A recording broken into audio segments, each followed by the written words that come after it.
Welcome back, everybody. Thank you for joining us for Advantage in Paradise. Probably just heard me go, everyone mute yourself. But let's jump into our recap for today. I was not ready for.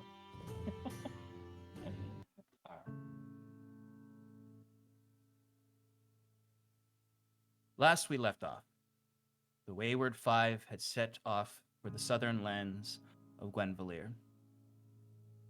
They set off on the eastern pass through Untduras, toward the northern town of Atranari. From there, they will set off on the long road to the capital Vermalcia. And then, beyond Farathris, Beastlands. There, they seek the Fields of Glass, where Curon believes the next step of his great journey will continue. Another foot forward toward the defeat of the cosmic entity known as the Pallid King, or so he believes. For now, our heroes escort the eccentric Governor Oriel Clay of the Gwyn Empire south to Vermalcia, where he is meant to serve as an ambassador. This road takes them through the Glittering Dale as it's known, the beauty of Untduras. Across the river from the road, they can see what is known as the Chromatis Hinterlands.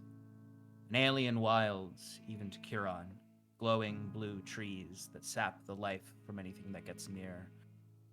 Nearly pristine stone ruins from a time forgotten, in a mountain that glimmers opalescent as if coated in oils.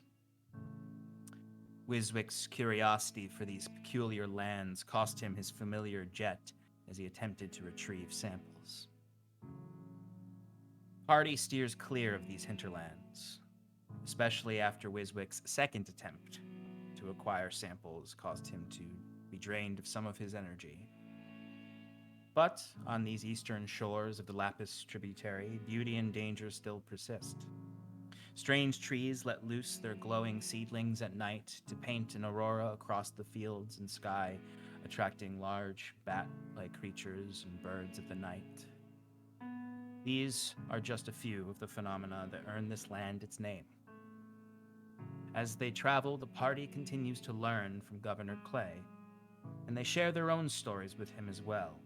Curon, particularly, tells the whole tale of the Wayward Five and their experiences with the Pallid King. The governor is deeply interested, but conveyed some concerns for their approach. How could 5 individuals stop such calamity without friends and allies in high places? That night, the Wayward One visited Curon by the fires under the starlight, responding to the message he had sent him long ago. He tells Curon that the Harbinger cannot harm the world of mortals so long as he is trapped in the plane of Carcery.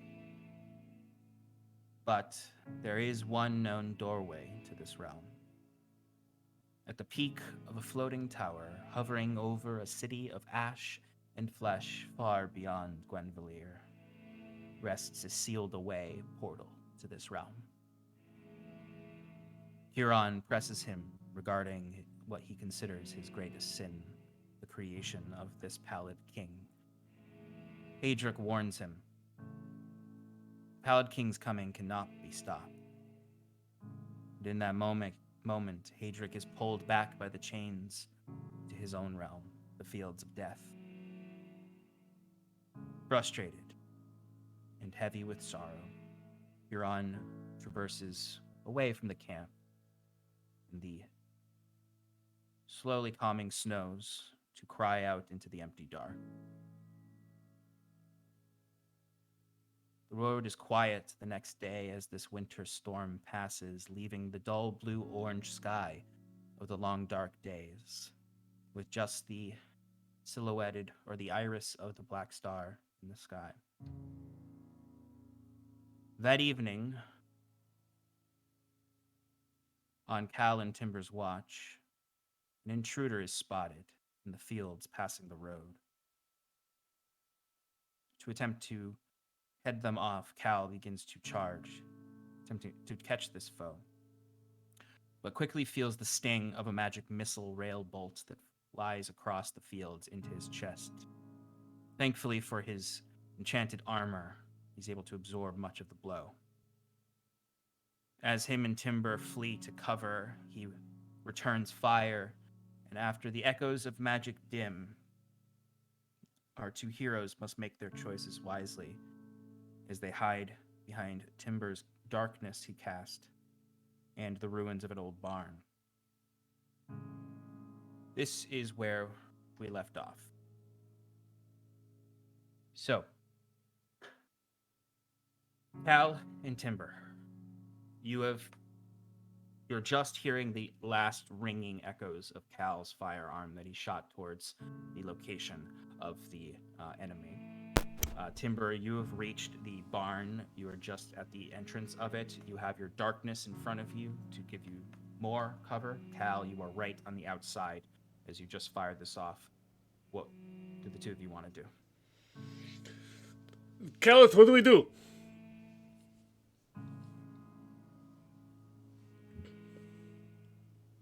Keep pushing, Cal says, immediately continuing to sprint forwards. Okay, so you're going to start charging again. I barely stopped. Okay. All right, Timber, what are you doing?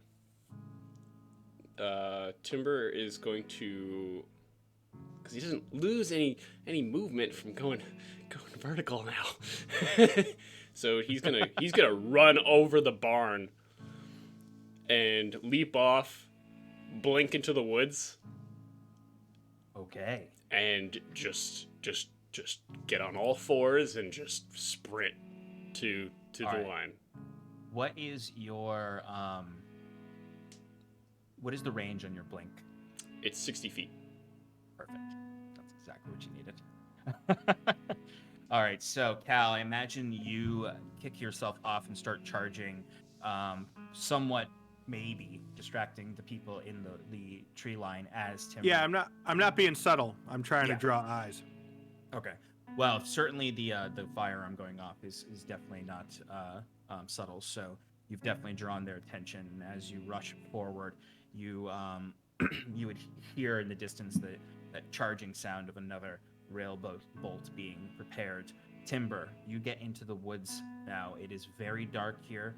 And it's those cluster of trees that essentially are the line between two farms is what you're in right now. It's not too deep. And you could potentially catch up to them if you just completely bolt forward. I think what we'll do is we'll do an initiative roll for this just to make it a little bit easier to Sure.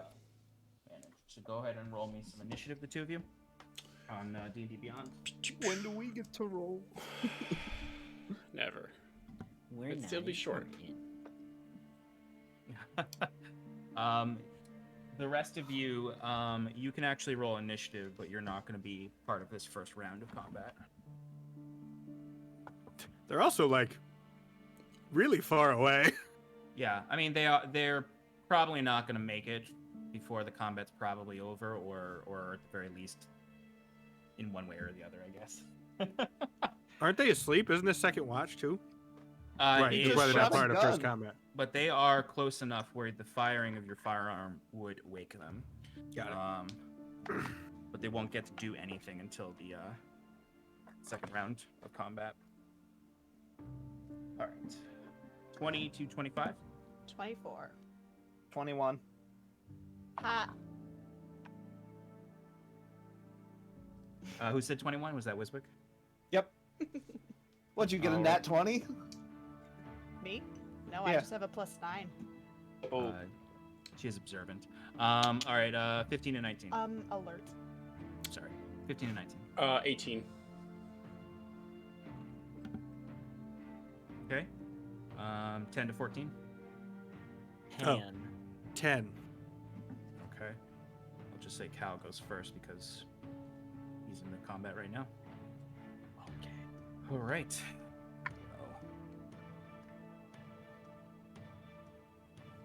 All right. So skipping everyone who's not in combat yet, Timber, you are up first. So the if we're thinking of this general space, you two were darting across a snow-covered farm. and you moved somewhat to the left to get closer to this barn for cover. Where the shots or where the line of the forest was 60 feet away, but you're probably about another 60 feet away, moving up the forest from where they originally shot from, or where you think they originally shot from. What do you want to do?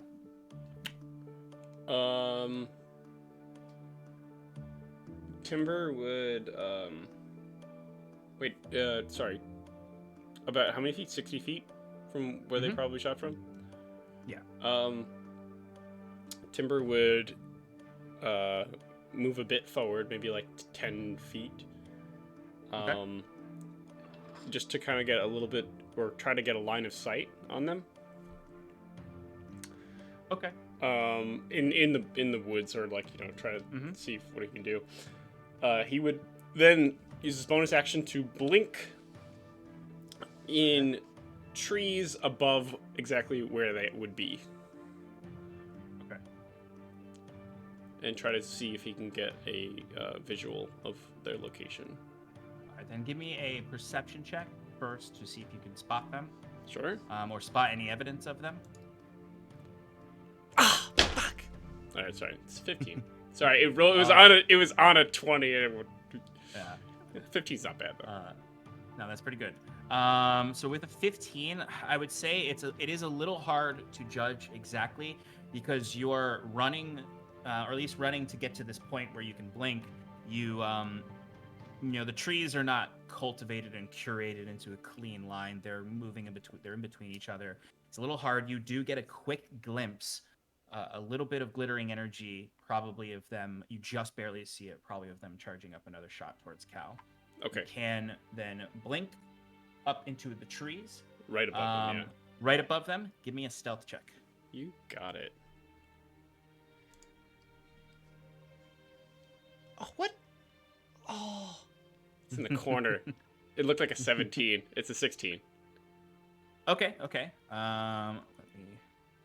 They are distracted, though, by Cal, so the DC is a little lower because of that. As far as you know, they have not seen you. Okay. Can I get a is there visual? anything else you can do? Well, yeah. I got an action and a little bit of movement left. Months.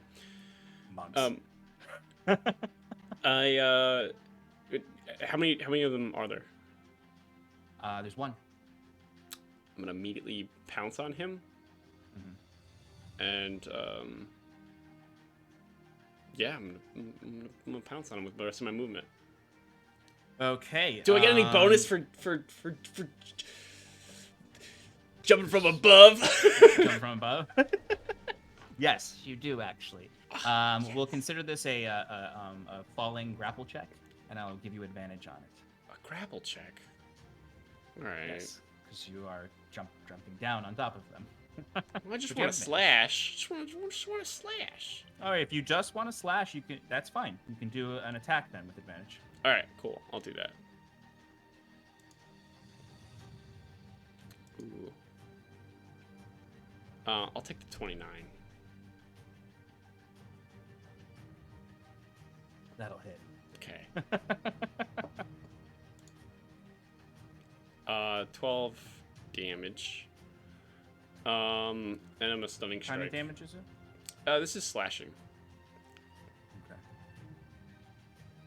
All right. So as you land, you come down on top of this figure. You couldn't really necessarily see what they looked like, other than that they were humanoid form and that they were charging this shot up. And mostly what you could see was the light of this charge on this device that looks a lot like Cal's gun as well.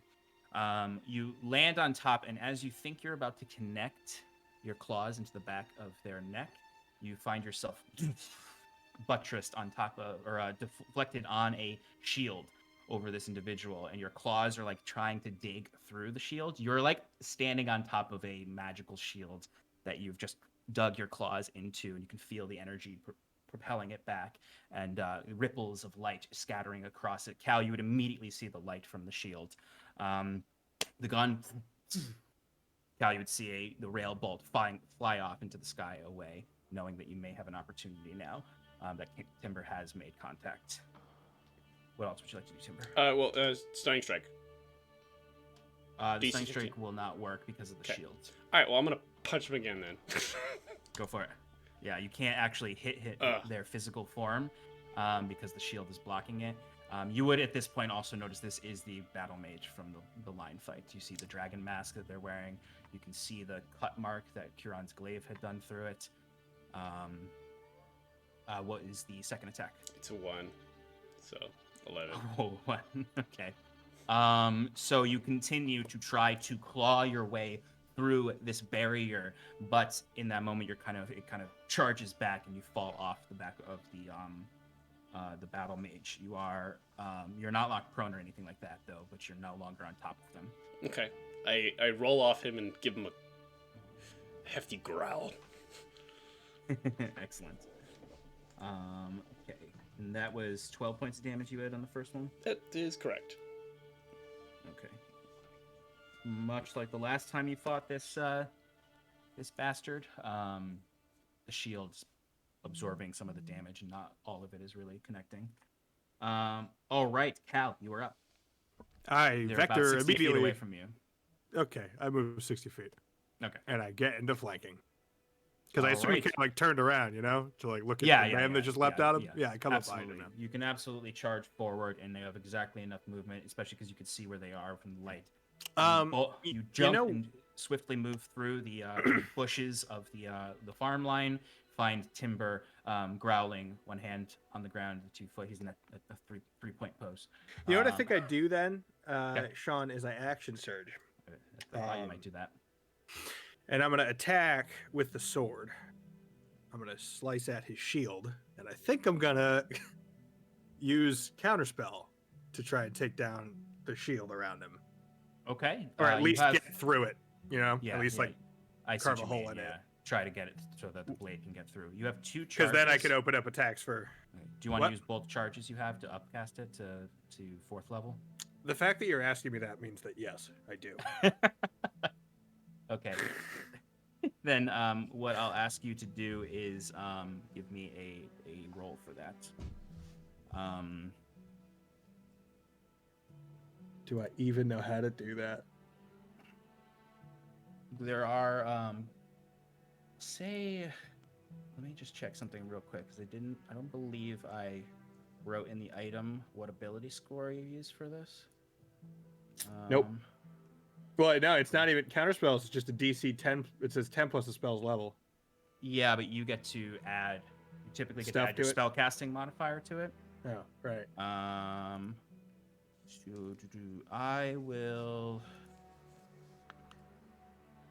I'll allow you to add your dexterity modifier to it because it is part of the attacks, like the blade.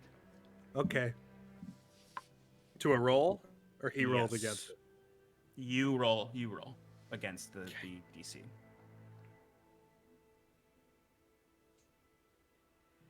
Oh, that's a 23. Nice. You are able to cut through and get full damage on them with this attack. Hell yeah. And I'll count that as the hit too. So not only do you get to do full damage, but you also get to add The force 3d6 damage? to that Oh. from the force damage that you absorbed. Oh, So yeah. go ahead I can and remember roll the sword's base attack, and then roll 3d6 to add to that. that. Pitiful.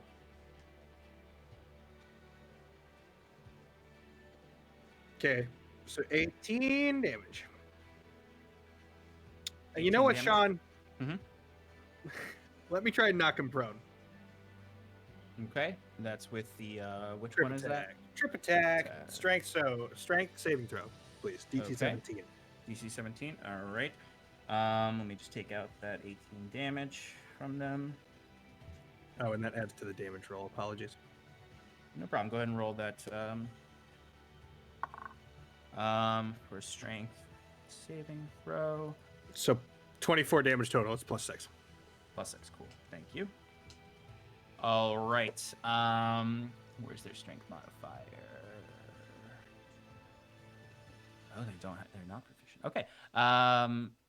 You knock this this woman prone as you come rushing, barreling through the forest line timber. You are engaged. You can see them immediately turning to you and about to draw their weapon as you hear Cal shouting and jumping through, immediately bringing his Incursus longsword down, and you can see he leverages it and is pushing it down through the shield, and you can start to see it.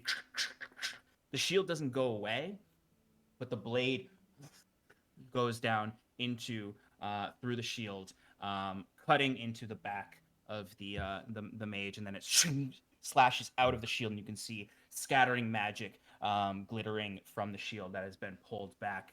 The shield has been severed slightly. It is not disappeared, but you have damaged her AC bonus she gets from the shield. And then you can see once he finds it connects, he uses the weak moment to swipe his legs, trip her, and you see she falls prone to the ground before she can draw her weapon, surrounded by the two of you. Cal, anything else? I think that's everything. Yeah, that's all I got. Okay. All right. So, Cal, you can see kind of the denting of the armor on the back, and you've swiped through and cut the cloak entirely that was on their back, so that it's now just torn at the halfway point. They're on their knees at this point, and you can hear them breathing heavily as they're looking up. They are going to do a few things. They are going to look to... Where is it? You watch as they do lift themselves up to the ground. They draw their longsword, and then they are going to cast. Let's see. You see, they cast. No, I don't want them to do that. Oh man, you two surrounded this person quicker than I expected. They are going to use this moment to cast. Yeah, they're going to look at you, Cal, having come through and the damage you've done to them, and they are immediately going to cast banishment on you. So I'm going to need you to give me a charisma saving throw. 18. Fucking just succeeds. And I'm so mad. You see, they immediately do this thing. They get up and they immediately push their hand through from under their arm to try. You can see magic swirling from their clawed gauntlets. And Cal, you feel for a moment like you're about to be dragged out of reality. You feel almost like a gravitational pressure, and then you stand your ground. You feel like kind of like the hexed armor vibrating as you've resisted this magical effect. All right. That's their turn. All right, so everyone back at camp. You are all awake now. You woke a few seconds ago to the sounds of Cal's firearm echoing through the fields. Cal and Timber are nowhere to be heard, but you've obviously heard this, or nowhere to be seen. You've obviously heard this this clamor coming from across the road in the fields beyond. It's probably about from where you all are. It's pretty far. It's about 180 feet or so, the fight that's happening. So, Scarlet, you're up. Okay. Having heard all of that, I'll just kind of like look around, panic to everybody else, and be like, "Let's go!" and use my full action, bonus action dash. That'll give me 90 feet. Movement. Okay. Yeah, movement. Action dash movement. It'll give me 90 feet. So you all awaken and see Scarlet immediately dashing for the road. Scarlet, you make it very far. You are now in the farms themselves, as you can see the lights flickering off of the magic being cast in the tree line. You know where they are, but that's all you can do on your turn. Wiswick, you are up. Let me ask you, Sean. Did I get a long rest? I would say at this point, you have not completed a long rest. Okay, so I still have a -1 to Constitution, and I. Okay, so I have an 8-hour duration on Golem. Is he still up? The golem is currently inactive. Okay, because the great. 8-hour duration's up. I would I allow figured as you much. to expend spell slots to recharge him, to use him a little bit longer. But it would have to be using spell slots. It's not like you get like an hour for a level 1 spell. It would be. I get 8 hours for a level 5 spell slot, like usual. Yeah. So yeah, I mean, I would. Oh yeah. So I would allow you to use another spell slot if you'd like. I'm gonna go with no. Instead, I'm gonna cast Haste on Kiran. I would have done it to Scarlet, but she's already farther than 30 feet away, most likely. Okay. Before you, as Kieran sees you're going to do something, can I have like a quick free action where Kieran goes, one of us needs to stay behind and protect any motions to the governor. We can't just leave him here. I can stay and defend him if you want to do your Wiswick things. How far away is? Can I mean, you said it was very far away. Can I see like magic being cast in the distance? Not from or... the campsite, because you guys went into kind of the ravine on the side of the road. So you can't see it until you get to the road. You could go up to the road, which is about, the road itself is 60 feet away. I'm slow, so I think I'm actually just gonna cast Haste on Kiran, like I was going to, and just be like, "You're faster than I am. I'll stay behind." Okay. All right. But I anything am else? I am gonna take the rest of my movement to start heading up to the road Okay. because I want to be able to see what's happening. Absolutely. So you get 30 feet or 25 feet out, and you'll be able to get up to the side of the road in your next turn. Great. Where you'll be roughly 130 feet away from the action. Timber, you're up. You see this mage has just failed to cast a spell on Cal, and you can see the shield is flickering somewhat, having been weakened. Timber's gonna see this, and he's gonna yell to Cal, "Keep the pressure on the shield!" And he's going to take his bow out and just start whacking at him.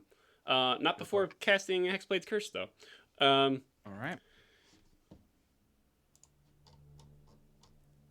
And I'm going to expel a charge, and I'm flanking with Cal, so I'm going to do this with advantage. Are you hitting it with the melee aspects of the weapon? Yes. The charges are for the shadow arrows, empowering the shadow arrows, not the melee portion. Never mind. All right, in that case, I'm not going to do that. I'm just going to punch him. Okay. I figured that might change what you were going to do. 26. 26 will definitely hit. Okay. And that is 7 plus 4, so it's 11 damage. Okay, 11 damage. And then stunning strike. Still doesn't work. The shield Right. is not Damn it. gone That's down, right. it's That's right. just That's right. weakened. That's right. That's right. So you're still hitting the shield, but the AC is lower, so you have a better chance of hitting the shield. Next Damage one's to it. 28 to hit. It also seems as though the shield is taking full damage now instead of the half damage it was originally taking. Okay. What was the second one? 28. Yeah, that will definitely hit. Yeah. Sorry, I was thinking. And that's 16 damage. 16 damage. Oh, right, nice.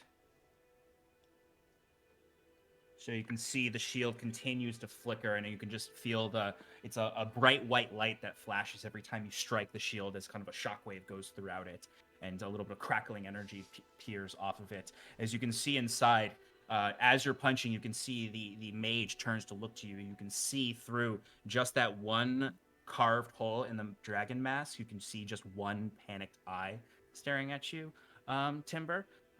Anything else on your turn? No, that is all. Okay.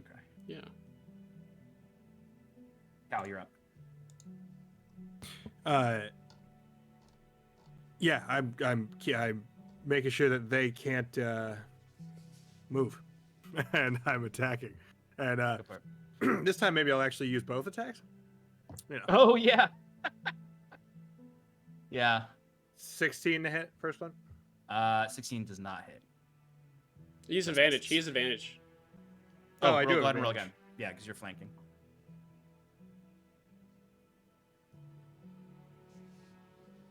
Well, there's a 28 for you. For the second attack. Yeah, Okay, that'll hit. I'm gonna make it a. They drew a longsword, didn't they? They did draw a long. Well, actually, right now they have not drawn it. They were starting to draw it, and then they Okay. decided to go for a spell instead. Well, then I'll knock them prone again. Okay. Strength saving throw. Yeah, and let me do damage.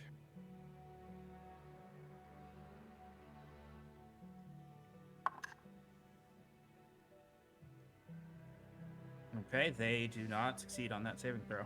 They've I do got a 20 natural damage. 4. 20 damage, nice. Okay. So you once again bring the longsword down into the shield, and as you're kind of pushing the blade through again, it's not slicing through like it did before, but it is dealing full damage to the shield that had been cracked. You then take that opportunity again to leverage that to trip the battle mage down, and they are prone again.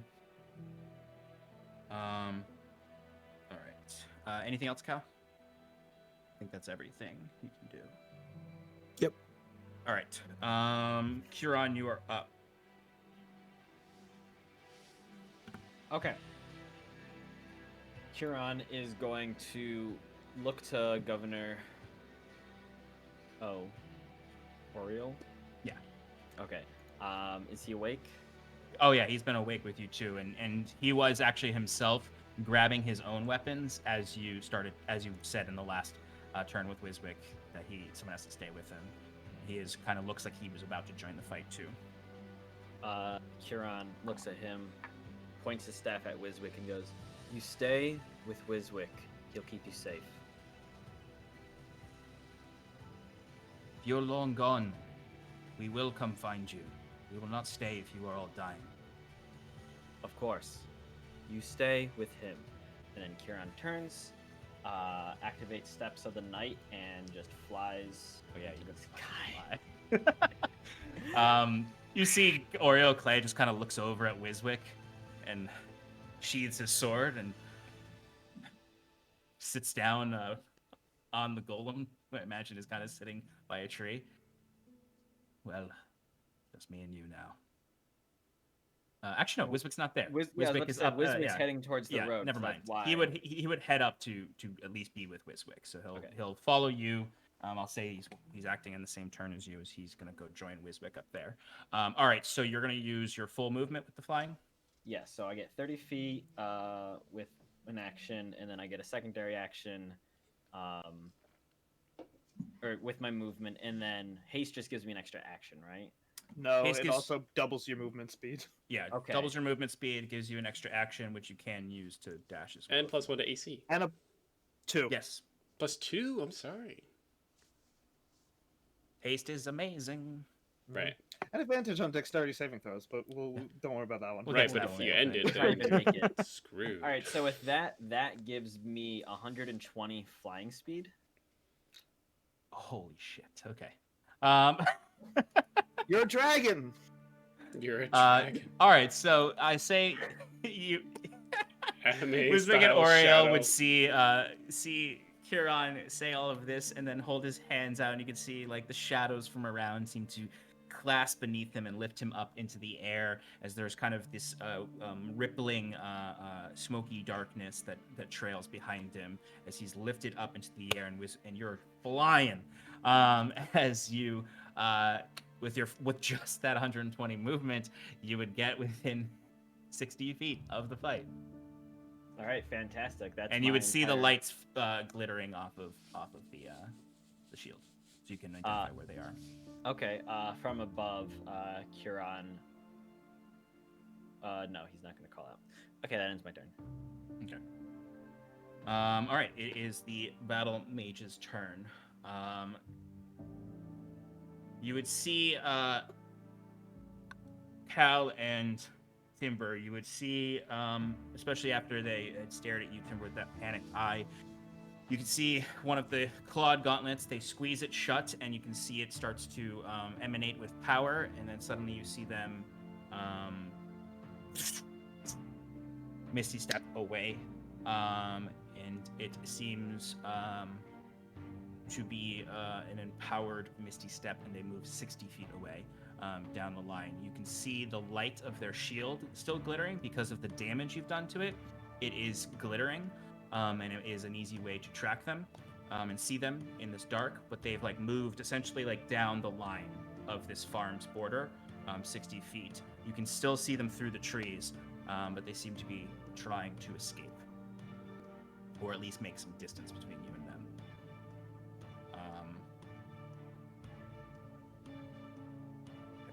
And then they're going to do something else that you can't see.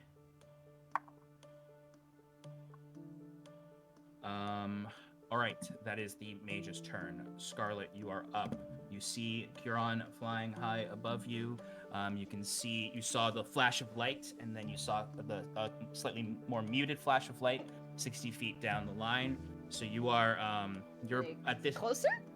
No, it's further Damn away. So at this point, you're more, you would be more, you'd probably be a little bit further than 60 feet away at this point, but you could catch up to your friends if you wanted to, or try to get kind of So in the same line. I want to get within 60 feet of them so I can unleash my chain and try and grapple them. You can I use definitely do that. Full movement. You would need to use your movement and your I'll dash. bonus action movement, and then Okay. you'd have your action to be able to attempt. Yep. to do that. Your snake bracelet is 60 feet feet? long. Yeah, Sure it's very is. long. Where does it all go? It's magic. It's magic. Magic, baby. It's my snake friend. Snake friend. All right. Like pocket dimension? Okay. Yeah. Poor Lily. portal. I can't imagine fucking. That's like the anaconda from the film Anaconda. Oh, it was almost a 20. I still you get? not used to 13. Still 13. Not used to it. It's not going to hit. You see Lily is summoned and shoots out from your palm, scorpion style, and it just barely. Exactly. Lily gets into the tree line and is swiping through the trees, and is just too many trees to get a clean shot, as Lily kind of gets caught almost a little bit in the trees, Ah. and then kind of just just misses the mage and hits, and she bites into a tree. Okay. One of these days it's gonna be really cool. That's all I can do. Okay. Wiswick, you are up. You can get up to the road now if you'd like. Okay. I head up to the road, keeping an eye behind me towards our buddy Clay. Mhm. And great. And how can I see the action from where I am? I'd say with you getting up onto the road, you would be able to see Scarlet's glittering magmic chain in the air, flying at an angle towards where you presume this enemy is, who is currently probably like from where you are 130, 140 feet away.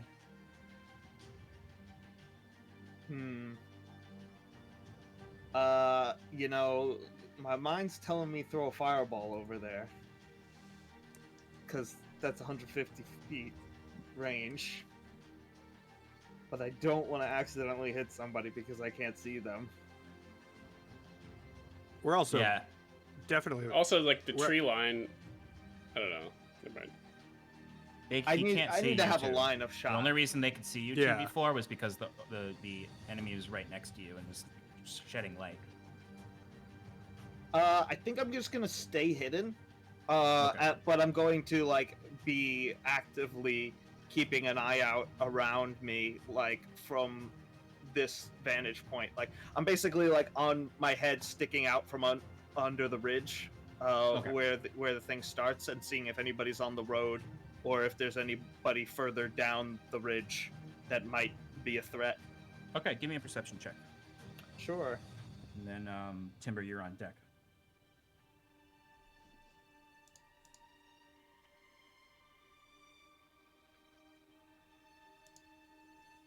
How about a 9?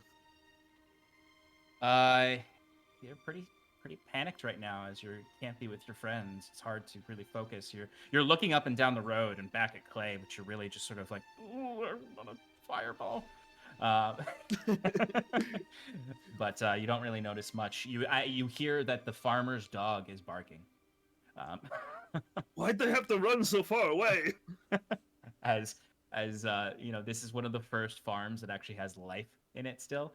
And you would see like does seem to be some like torchlight from a house that's too far away, and you can hear a dog barking, and you can imagine there's probably an old man in there being like, fuck, shit, fuck, what is happening to my farm? My crops! My crops! My cabbage! Scaring all the horses. Anyway. Not my cabbages. The cabbage man. He's gonna come save you. Timber, you're up. Cal, you're on deck. I'm going to take out the bow. Mhm. Move in a little bit of line of sight and make a nice little shadow arrow. Boom! Excellent. I'll say you have to move. I'll say 15 feet to get a clean shot. Sure. Go for it. It's a 21. Spelling a That will charge. Hit. Also. Excellent. That's what I meant by shadow. And on some arrow. burst damage. Boop, boop, boop, boop, boop. So that is that's 16 to hit. Mm-hmm. Oh, sorry, 16 damage, and then I gotta add the necrotic. Yes. 16 is the base damage, right? Yep. Okay. Yuck. And only 6 necrotic. What does that do to the shield? Does it do nice little piercing damage to his shield? How's the shield looking? Looking pretty good. Looking pretty bad. So I would say when you came rushing forward, you would see that the shield looked like it had been healed a little bit. It's still damaged. It's still not. They have not regained like their defensive. That they have not gained the 1 point of AC that was stripped away from them. But the shield was healed a little bit from some sort of magic that it did when it probably did with its action when it moved back.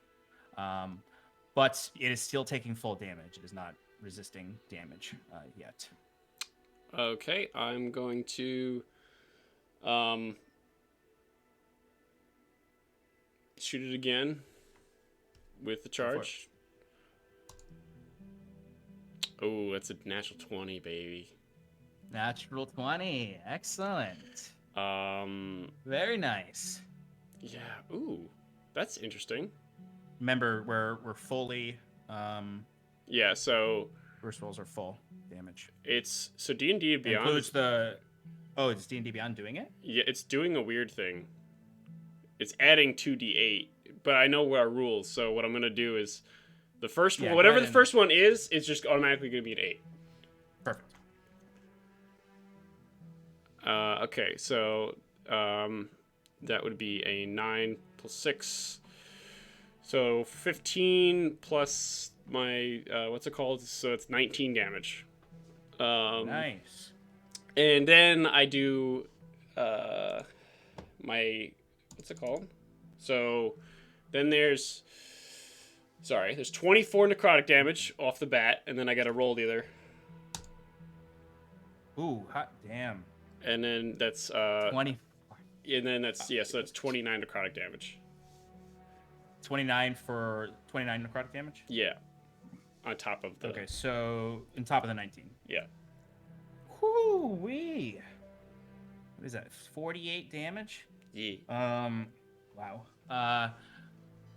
Okay, so this is what you see, and you can react The arrow, your first arrow flies, and you can see it hits the shield, and you can see that necrotic damage is kind of like a purple and black mist kind of scatters around the shield, and you can see the shield kind of static and electricity arcs around it as this necrotic damage is dealing damage to. You can see the shield is looking weak. Your second attack, that arrow flies forth into it, and the shadow, the necrotic damage absolutely eviscerates the shield.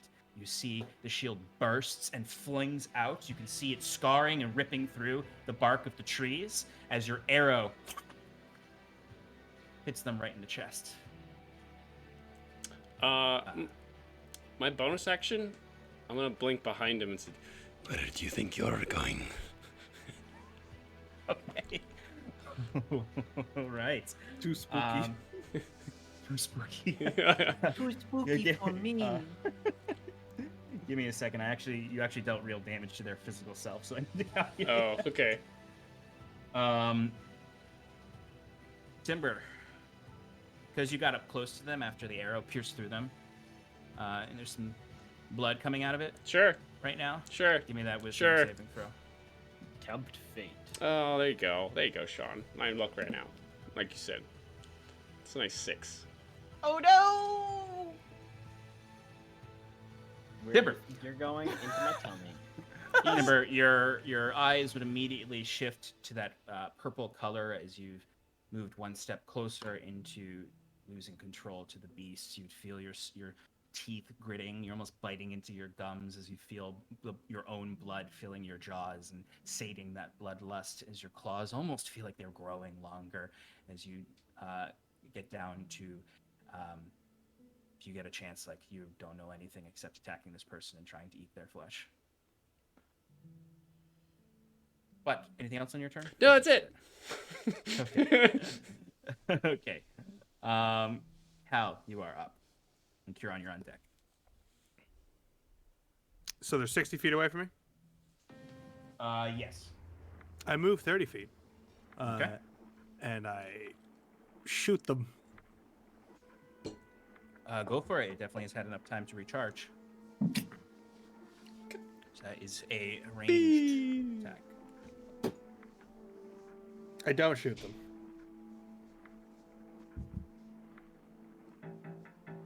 Would you roll? 11. Okay. Their AC is lower, but not that low. After the shield goes away, their AC does drop.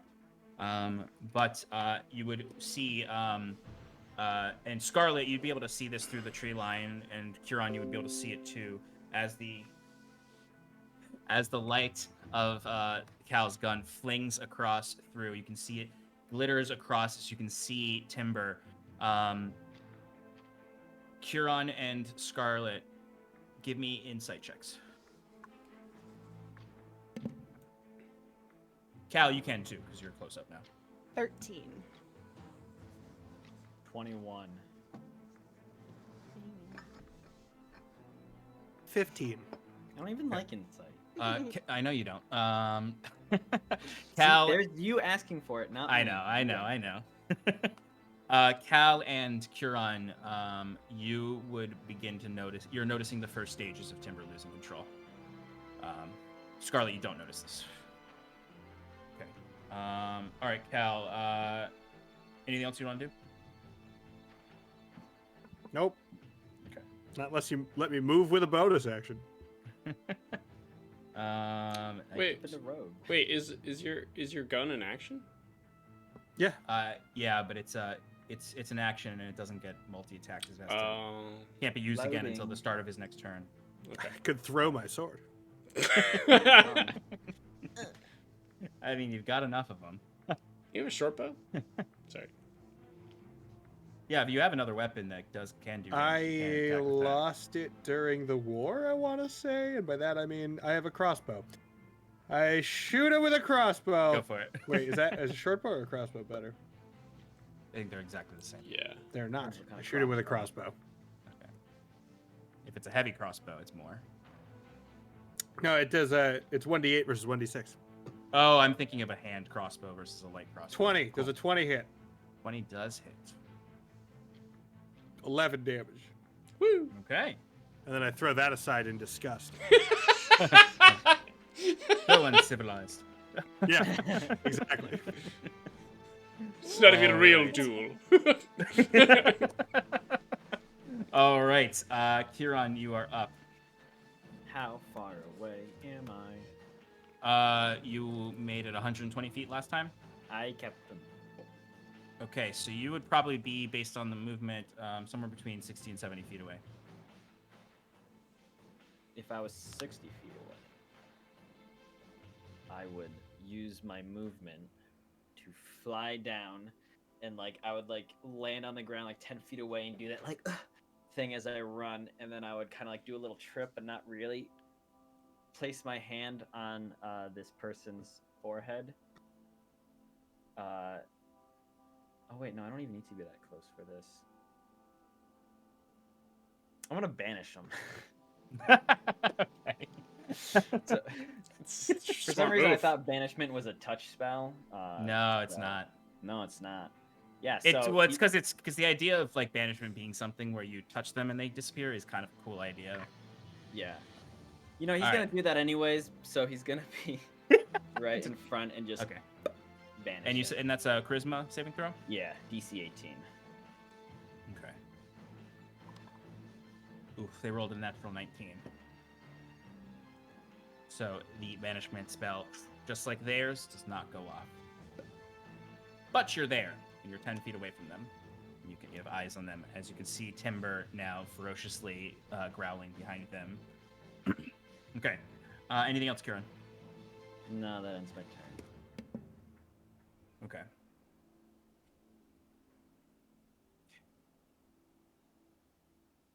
The wizard is going to position themselves.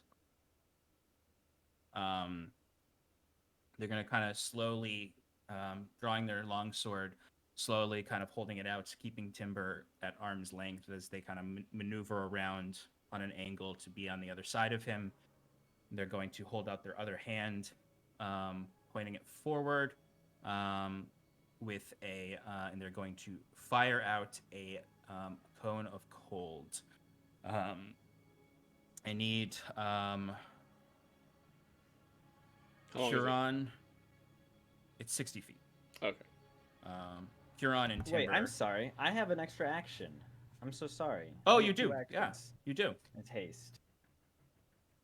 So after a failed banishment, I'm going to attack with my glaive staff. Go for it. Ooh. Sorry, Ooh. folks. For 21 to hit. Ooh. That'll hit. And I'm going to add my divine strike to that. So that's 9 points of force damage, and then an additional 5 points of radiant damage. How much was the radiant? 5? 5. Cool. All right. You are you strike up at this this figure, and you can kind of see like the glaive gets like caught up in the arm of the plate armor, and you can see it. You can hear it screeching against the rusted metal because their armor is somewhat rusted, like the mage you had seen before. So this is modified ancient Kirasri armor. And then you can see like the light just kind of like impacts with your divine weapon, and you see the kind of like steam comes off of the armor as they kind of groan. She groans. Who are you people?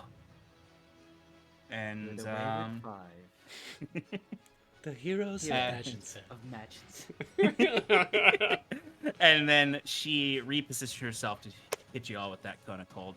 So I need Huron and Timber to give me what is Dexterity it? saving throws.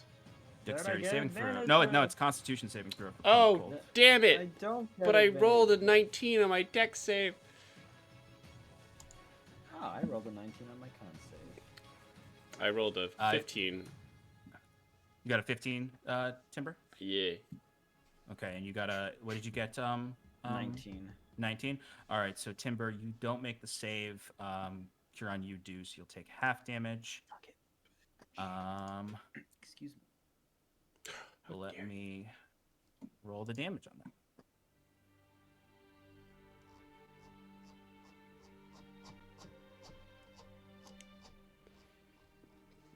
All right, just give me a second to. All right, so Timber, you're going to take 35 points of cold damage.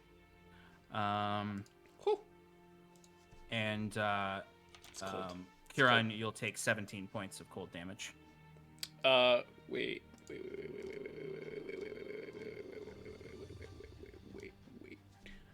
Yes. Is that affected by? No. Evasion? No, I don't think so. Okay. It's weird because it's It one of those is. ones that's like is or isn't. Yeah, if It's technically not because it's not a dex save. Oh, okay. So it's, but it's still one of those like I don't know. Can you read the spell effect for me? Sure thing.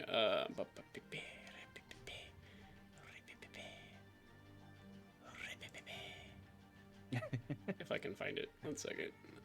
Come on, you're. Sorry, I might find it All for right. you. When you're subject to an effect that allows you to make a dex saving throw, you can take. So.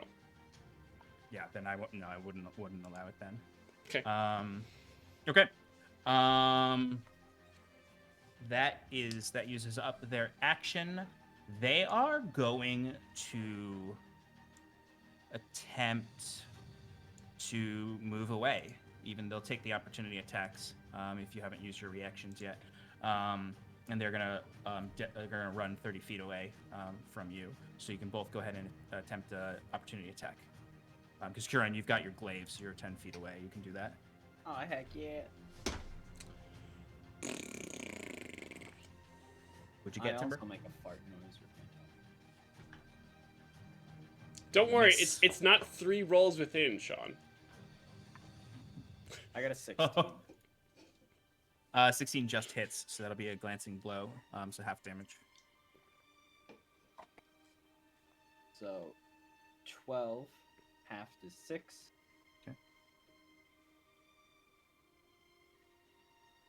Okay, so as they kind of narrowly avoid, as Timber is snarling and those claws, those sharp claws go up, they duck out of the way of it.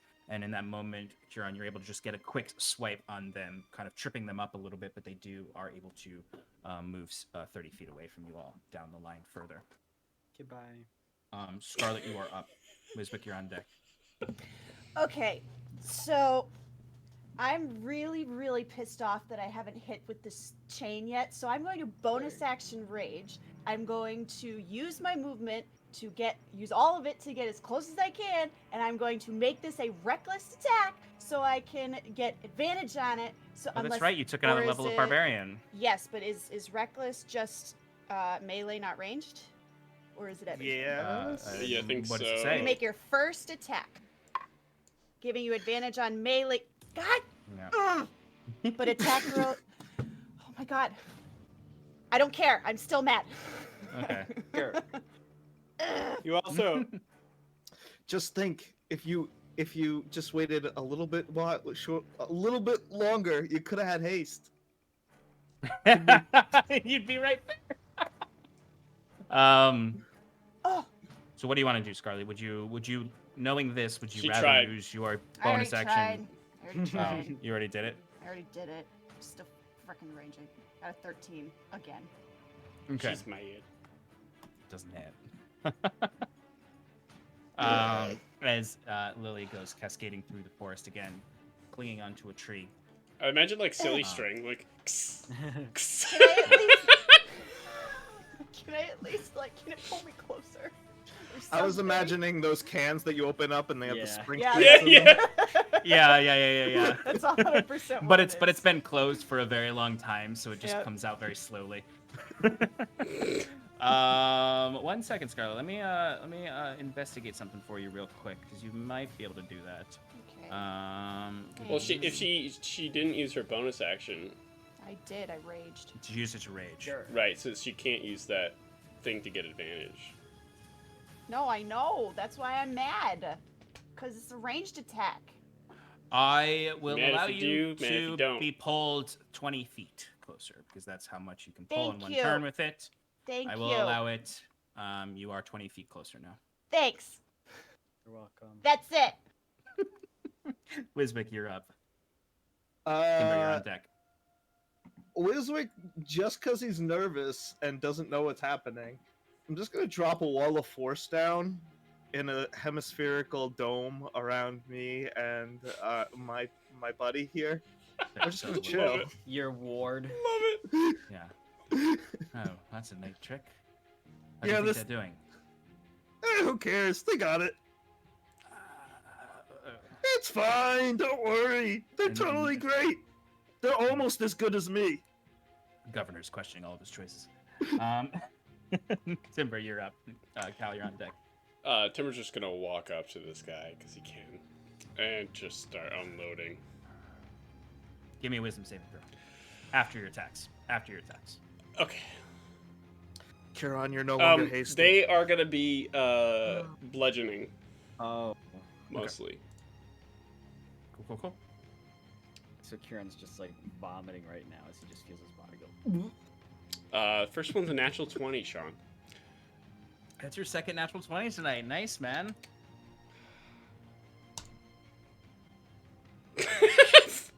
Okay, sorry. I just rolled 2 ones for damage, but it's okay because the first Remember, one's a one of them 6. is All right. So that's what is that that's 12 plus 4, so that's 16 damage. Nice. Next one I do is a 17 to hit. Also, the first one was a stunning strike. I was just gonna ask because she doesn't have the shield anymore. Yeah. That second one does hit. But what was the what kind of saving throw is it for stunning strike? It's Constitution. Constitution. Where's my stat block for 15, FYI.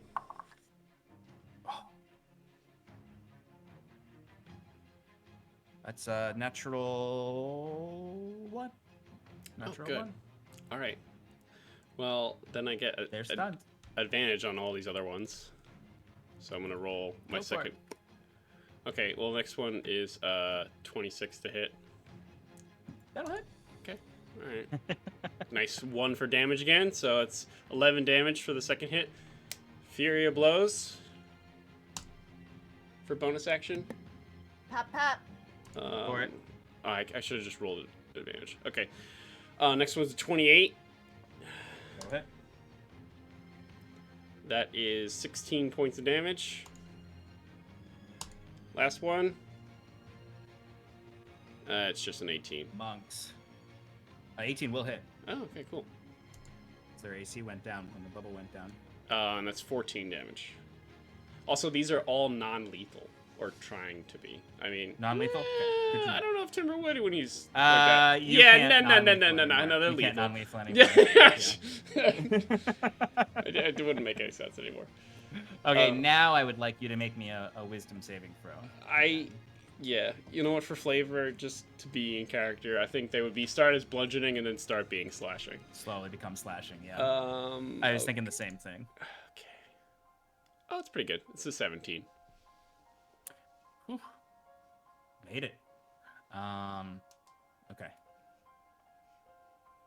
Cal, you are up. Yeah, Yeah. I move up. Okay. Did you move up on the last one to shoot? I did. Okay, so they are still a bit further away from you though because they did move on their last turn 30 feet away. So if you want, you could shoot them again, or you can move in with a dash. Yeah, I'll move in to engage. Okay. Okay. So you would move into engage. You would come up and you would see Kiran is there now. You would also see Timber in fighting off a violent rage, and you would see Scarlet's snake come back. He doesn't look like he's out of fighting there. off a violent rage. He looks like he's raging. Yeah. He's very close to losing Sorry. his shit. That makes 2 of us. Okay. Anything with your bonus action, Cal?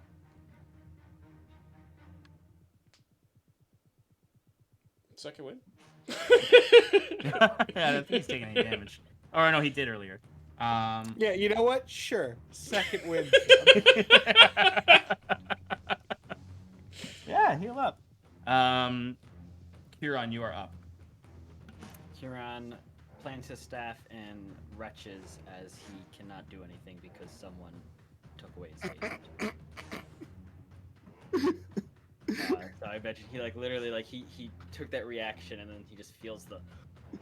Oh, I forgot. I thought you guys were joking over there about something. Oh god, yeah. You feel every as he body just- in your every muscle in your body just immediately aches. Yeah. And that ends his turn. Okay, so you're on wretches. Scarlet, you're up. Ugh. Okay. Hey, you can get in range now. Great. your bonus 'cause action I and want movement. to. Great. I'd like to do that, please. No, she's 90 feet away, isn't she? She can do. It's because she got pulled 20 Oh, feet. 20 feet the last forward, one, so she yeah, can so get. she can actually get in range now. Okay. Yeah. Because you used your movement on your last turn to get 30 feet closer. Yeah. Right. no, She you was wouldn't- in line with me. Then she moved 20 feet ahead. Well, technically she moved Okay. 50 feet ahead in her last turn. 'Cause she used her movement and then. No, she moved up, but I had moved already. Never mind. All right, it's fine. Yeah. Oh no, you're right. You were equal with her. Correct. Just correct, let me correct. hit something. Yes, and I'm saying is you still can because you got pulled 20 feet and you have your Good. movement and bonus action movement. You can get up to use your action. Good. I'm going to make this reckless, and I'm gonna Okay. stab him with my dagger. Her. Yes, her. Stab her with my dagger. Stick it with the pointy end. I'm gonna use my fancy one. Okay, first one's a This 19. is reckless? Yes, it is reckless. Okay, I'm gonna take that 19 for 28 to hit. That'll hit. So that's gonna be. I mean, technically you don't need to do reckless if you don't want to because they're stunned, so you have advantage. Yeah. Okay, well, cool. 7. I still think she would though, because she hasn't Okay. gotten a landing blow on anything. So that would be 7, and then let me do my sneak attack. That is 11, so 18 points of piercing damage total. Okay. Whoever heard of a stings. barbarian that doesn't attack recklessly? Yeah, what is this? I don't know. Ah, I should use my hammer. You don't get Too sneak many- attack with the hammer. Too many cool toys. Yeah, you don't get sneak attack. I with the hammer. don't. No. No. Because it has to be a finesse or light weapon. We can talk about. It is though. It is finesse. Yeah, I Did I thought make we. it? Did I make it finesse? It has Did to be make it light. finesse. It's Not finesse or finesse. light. Okay, cool. Is- I finally got a hit. Cool. Done. That's everything I do. Yes. Okay. Wiswick, you're up. Timber, you're on deck. Ah, yes, the Warhammer. The most subtle of all Yeah. weapons. Exactly. Sneaky. The finesse required to wield this. Yes. I mean, we all know sneak attack is misnamed. It should be called opportunity attack. But Hard there's already an pass. opportunity attack. I know. What'd you say? I said hard pass. Okay. Timber, you're up. Cal, you're on deck. Oh, that was beautiful. I know I'm beautiful. I'm going to keep doing what I'm doing. Keep Go slashing. for it. Go slash away. Slash away, slash away. Sorry, I was on the wrong screen. Boop. No problem. Oh, this is with advantage. Well, whatever. 17. That'll hit. Okay. Because Boom. they're stunned until the end of your turn, right? Or at the End of start their your turn. End of their turn? And, Okay, until never till mind. the end of their turn. And then it will, yeah, because like at the end of their Alright, turn. then never they're mind. done. They're going to use shield. That will not hit. They'll use their reaction because they're not stunned anymore after the end of their turn, right? At the end of their turn, yeah. Okay, so their turn was at the end of the round, so they have their reaction back. They will use shield on that, so that 17 will not hit. Okay. All right. Well, I'm gonna second attack is 28. That one will hit. It's nice 11 damage. I'm gonna stunning strike him again. Mhm. Just good old. That's an 18. Okay. It's Fury Blows. It's a nice 20. Nice natural 20 right there. Oh, Jesus Christ. And let's just go ahead. And Look, man, Tim's been saying it for weeks now. Something's going on with this. 6. So we got 10. We got 20 damage. Oof. Stunning strike, Sean, Love it. please. Yes. Yes, sir. That's 23. Can he just die? Come, fucking. She. Can she She, just die?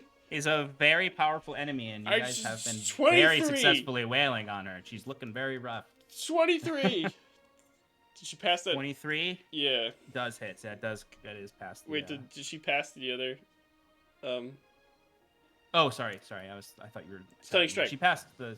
The 2? Yeah, the last one. All right. Yeah, she passed both. She got And the. then make her pass again. The 18 and the 23.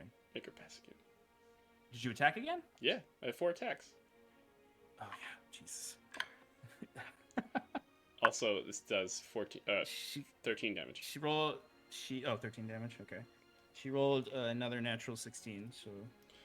She Damn. passes. How much was the damage again? Sorry. 13 damage. Okay. Cal, you're up. Oh, Timber, give me a wisdom saving throw. Sure. 18. you pass. I would say at this point you're starting to recover, so you're no longer making saves. You're kind of your discipline sets in. You've succeeded on the last 2 saves. So She has to have enough bruises by now. Well, they reverted to slashes again. But she is... All right, Cal, you are up. Paper cuts. Sean, if you had to guess, how many apples would be left in this basket here? I would say if there were 6 apples, they would have like 8% of them left. Okay. I halfway through the analogy was like that didn't work. Well, it's what is that, like 1/8 of an apple, something like that, somewhere around there. I'm gonna attack her. That's what I'm gonna do. I move to make sure I'm in flanking. Yeah, you can get flanking with. Yeah, I feel like we're kind of Scarlet- almost with around her Scarlet, at this yeah. point. Yeah. Yeah, you're essentially semicircle surrounding her. Wow. Right now, 14 to hit. that does not hit because their AC is pretty high right now because of the shield. How about a fucking 17?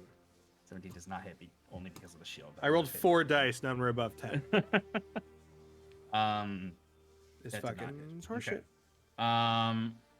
Anything with your bonus action? Okay. All right. Kieran, you are up. You have your turn now. How far away am I? Wait, You are. Yes. never mind. Hi. Okay. You are. I was 40 gonna feet say away. I was gonna add precision attack dice, and then it's too late. It's fine. Okay. Kieran is going to begin to walk forward, and then he's going to cast command on the battle mage Okay. as he walks forward with his staff, kind of still recovering a little. Mhm. Points at his hand at her and goes, "Surrender." And she needs to make a wisdom saving throw, DC 18. Oh boy, I am nervous about this one. Where's the wisdom? There it is. Okay.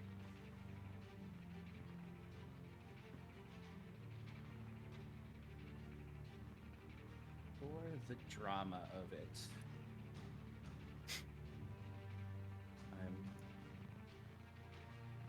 her modifier is +5. Okay. Okay. She rolled a 19. I did it on the D&D. Boo!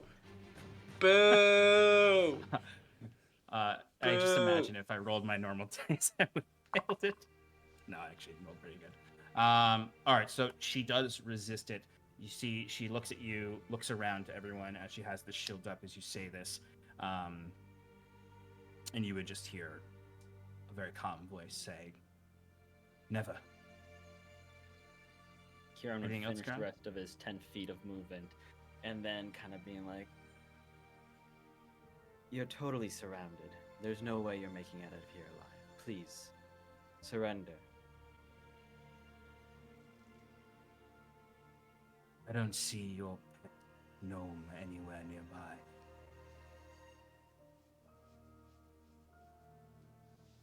That's End your turn? mean. He's not our pet. Yeah. She drops her hand to the ground, casting teleport. Does that trigger opportunity attack or no? Does not. Teleportation does not Unless trigger opportunity unless you attacks. had Mage Slayer. Yes, if you had Mage Slayer, it would. Or if I could see her and cast Counterspell from a mile away. I don't think you can see her right now. 'Cause it's not just if she's within range, it's if you can actually see her. I wouldn't be paying attention anyway, I don't think. So, the cold air resumes. Timber, you feel your body calming down. You feel the adrenaline leaching away from you. As you're taking deep breaths in, you do hear kind of inside your mind. Soon. No, not now, not now. And Timber's gonna take one of the vials, his vials, and he's gonna drip some of the blood that's on his claws into a vial. Ooh. Absolutely, I will. And he's allow going to label it Mage Slayer Blood.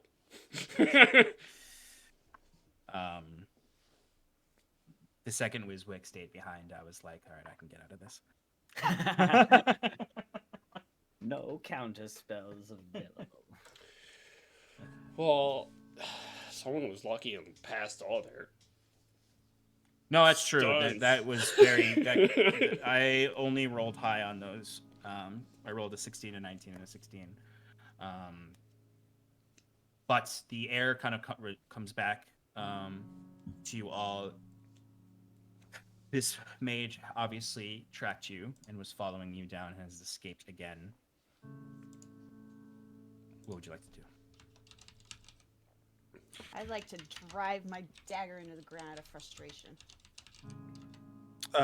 Cal would take a scrap cloth out of his pocket and wipe off his blade so it didn't freeze in the sheath. And he would resheath it and look around, make sure that Timber's good, nod to everyone, light up a cigarette, and start walking back. Are you all right? I wave a hand over my shoulder as I walk away, like, got it. Thanks. Good. Timber and Timber. Kieran, you would both feel at this point, now that the adrenaline's coming down, how fucking cold you are right now. After that cone of cold in already sub-freezing temperatures, you need to get into a warm place soon. We'd best get back, and I'll just use the spell to quickly cast the hunt. Yeah, especially you, Kieran, after losing haste, you're like, Yeah. I'll go over and help Kieran walk back. Yeah. If he needs help. He's fine after one round. well, he's still an old man. Yes, give your elders a hand. Timber takes another one of his poison reduction potions because it didn't complete his other hangover. No longer hungover. No longer hungover. Cal is actually kind of trotting. Okay. Like, I'm not walking calmly. It's like Is it a a jog. It's a light jog, one might is say. it does it seem like a angry speed walking or just sort of a light jog? to get back No, as it's a soon light as possible? jog to move quickly because I need to go check on the governor. Okay. Because I was always concerned that this was a potential diversion. Yes. So you come rushing back. You would find a shimmering wall there. It's around invisible. Governor Wiswick. I'm gonna say it's shimmering a little bit. Damn it! I wanted somebody to run into it. And as I I have a imagine trained it- eye now. Yeah, exactly. Visibility. You notice the very discreet and hard to notice shimmer of a wall of force that you. There's a leaf that accustomed just like to. happened to hit somewhere nowhere. Yeah, and I was like, ah, 100%. wall of force, got it. I imagine, yeah, you definitely have like a second nature perspective for invisible walls of force when you're like, oh, there's kind of snow gathering there and hitting and melting, which I imagine would come down now that you see Cal coming back, Wiswick. Yeah, I would dissipate it as soon as he's like within eye shot. Just wave him Lieutenant. over. The threat's been eliminated? Not entirely. Battle Mage used teleport before we could kill her. Yeah, that happened to me once. They're a sneaky bunch. Yes. They're not the easiest to kill. Any movement here, gentlemen? Not that I noticed. Governor, I'd prefer it if you could get back to the camp and into cover. This is a little exposed here. Understood, Lieutenant. And I like gesture for him, Yeah. This way, sir. He complies immediately. I nod to Wiswick in thanks. I give him a joking salute, and then I slide down the ravine. I chuckle. A low chuckle. Yes. The rest of you, what do you I do that. Timber like just kind of like, adrenaline going down, like a little, like kind of pissed, just a little pissed, because he was definitely just angry at this mage. He was happy talking to Cal about reminiscing about his childhood, and then he had to be serious and actually put their life in danger, and he just thought everything was completely fine. They're away from the war and everything, so he's just very angry right now. Hell yeah. So and they took your buzz. Yeah, he took my buzz. And now he's got a vial of blood. He's like, all right, you're dying. This is personal. This is now personal. I imagine Scarlet and Curon, you would notice Timber frustratingly marching through the snow back as Scarlet helps you, Curon, back. Did he just fill that vial with blood? That's what it looks like. What can he do with that? Can he do anything with it?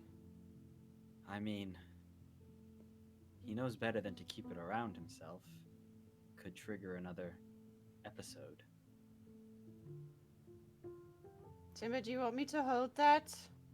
Blood? The blood? So that you're not tempted? Is that safe? It's fine. It's just in the vial. I can't smell it in there. So it's just the smell, not the sight? Correct. It's out of sight. It's in my bag. And what exactly is that blood for? Experiments.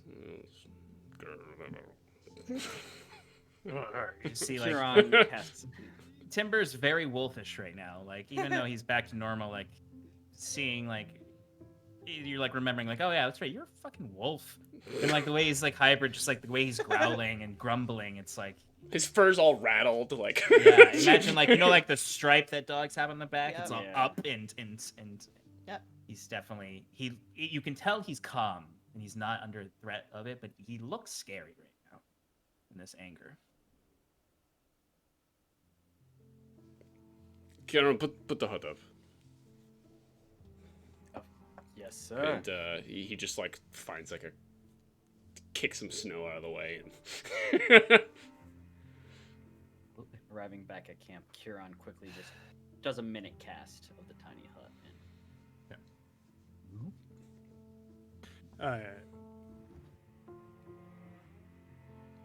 Yeah. Cal has waited to make sure that everyone returned, and the hut was up, and the governor was in the hut. And then he would go back out on patrol. Timber wouldn't For even the Cal, remainder Timber of his wouldn't even shift. help. Timber's Cal, just out. do you want to rest? I can finish it if you want. No, I'm okay. Thank you.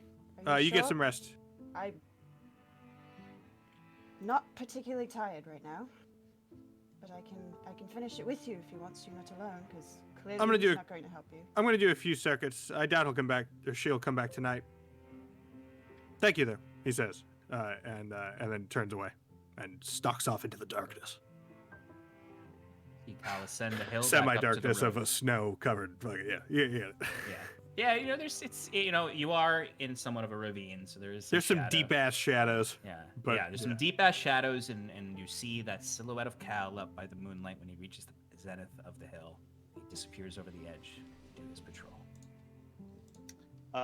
Wiswick Scarlet huffs. pulls his hat from. He's like laying on his back, and he pulls his hat out from over his face, and looks over at Scarlet and says, "Everything okay there? I mean, we can go and spy on him if you think he's like, you think he's all right." No, it's just like we were talking about last night. We need to leave him alone. He'll come to us when he's ready, I suppose. And she sits down and takes out her little portfolio that she has and starts doodling. I do have one thing I want to do before I go to sleep, but I want to make sure everybody's asleep before I do it. Or at least not paying attention. Yeah. What are the rest of you doing before you go back to sleep? Sleeping. Yeah. Scarlet, the only person awake right now is Governor Clay. Because he. Okay. What stays is he up. doing? He's reading. Cool. I'm gonna kind of just like make sure that he's engaged in his book, and then He would I'm- definitely look up at you when you look over to him in that same way. I'll use my one Lord of the Rings reference. In the way that when Boromir looks over and Aragorn's reading a book and is looking up and watching him, he's just looking, and he doesn't like avert his eyes as soon as you look up. He just says, "Dangerous world." That it is. Are you all right? No, I'm perfectly fine. Don't enjoy being on the sidelines. But That's happy you were better. all here. It's better that you're safe. And then I'll go back to my. You can tell he's looks down and he's giving you your privacy. Okay. I'll pull out a fresh sheet of paper. And then I'm going to use my fancy handwriting to make numbers. 1, 2, 3. And then I'm going to write next to the first, next to the number 1, I'm going to write in my fancy handwriting, Kinsley. Next to number 2, I'm going to write Cirrus. Number 3, Mason. And then I hesitate. I write a number 4, and I'm about to write a name next to it, but then I don't. Okay. And then I'll just fold it up and put it in, I don't know, pocket somewhere. Mhm. Maybe there's like a pocket like close to my heart or something. Yeah, I'll allow that. So you do so, and in that contemplation and near meditation of those who may have wronged you in your past in some way or another, you drift back to sleep. We will, unless there's anything anyone else would like to do tonight during their times of watch, say Curon when you wake up. Cool. What do you want to do? Oh tonight? yeah, don't you know? Kieran awakens, probably by Cal, as Cal's finishing his watch. Kieran says, "Nighty night, sleep tight." Cal nods and kind of smirks with half his mouth, and immediately does that thing that he's been doing, which is just head on the pillow, gone. I think Wiswick said that he was gonna take last watch with Curon. Well, I get Last- 2 hours of privacy, so. Yes. Okay, So just he will let me know. have 2 hours without you, but you will have 2 hours with him. Sounds good. As Cal goes out and he sees the lights go, Kieran goes, "Maybe one day we'll get the full smirk back." That's a Mage. As he prepares to cast Commune. What the fuck was that? Cal says. SMH. Cal immediately kills Curon because he's an imposter. Right. Kieran floats out into space. Kieran was not the imposter. Paradise is over. All right, Kieran, you are laying out the reagents to commune. Are you doing this out in the snow or within the hut? Not within the hut, because I feel Okay. like, under my breath, no one's going to wake up or anything. Yeah, everyone's asleep right now. So he lays out the reagents. And, he starts his little prayers. He goes, "Oh, Crescent Heart, I beseech you. I am creation, both haunted and holy, made in your glory. Answer me now these questions 3. Rhyming is a fun thing to do." You might in that enchantment, even though I know you're you're doing this for flavor. If you do talk about creation, you might for a moment hesitate, thinking of what Hadric told you, that is the gods who are created. Right. But So his what are first your question, questions? Mhm. which is linked to that, is the chained god Hadric, the Wayward One, trustworthy?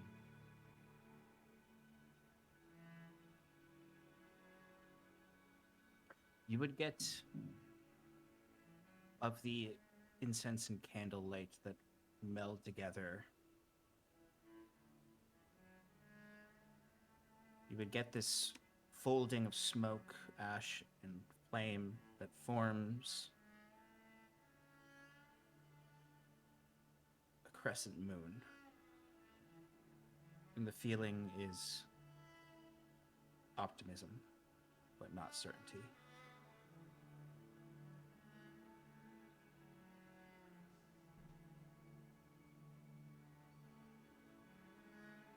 Is there hope, O Crescent Heart, in stopping the Pallid King?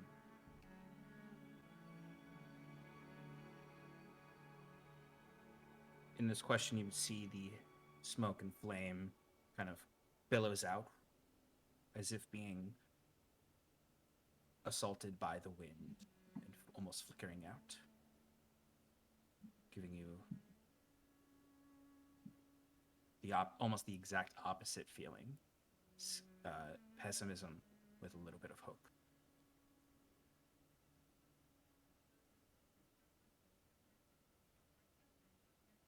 Finally, O blessed Iluvania, are we, the Wayward Five, your chosen champions?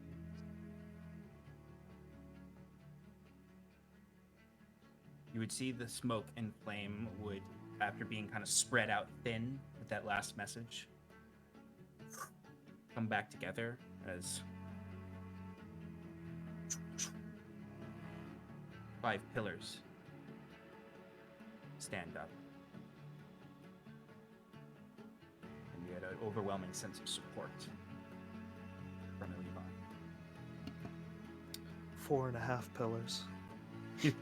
I will say there is a small low pillar on top of a big pillar. That is the golem.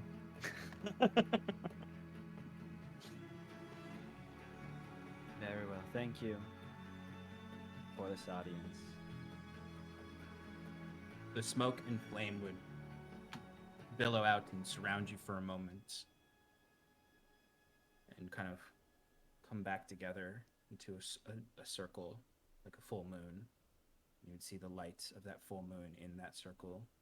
You would see that same silhouette you saw back in the ruination. And then you would see it almost like scales of a dragon flipping over and flipping around to create a new image. You would see a mirror.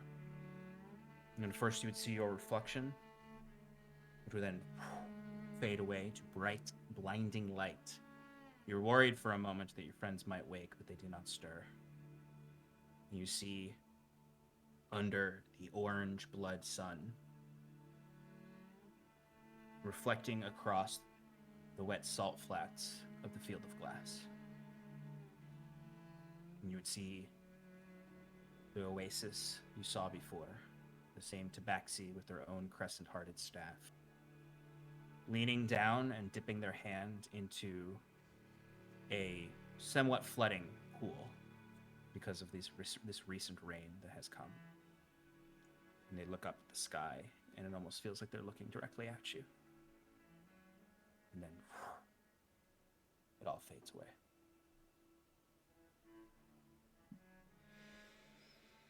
Huron sits and reflects until young little Wiswick awakes.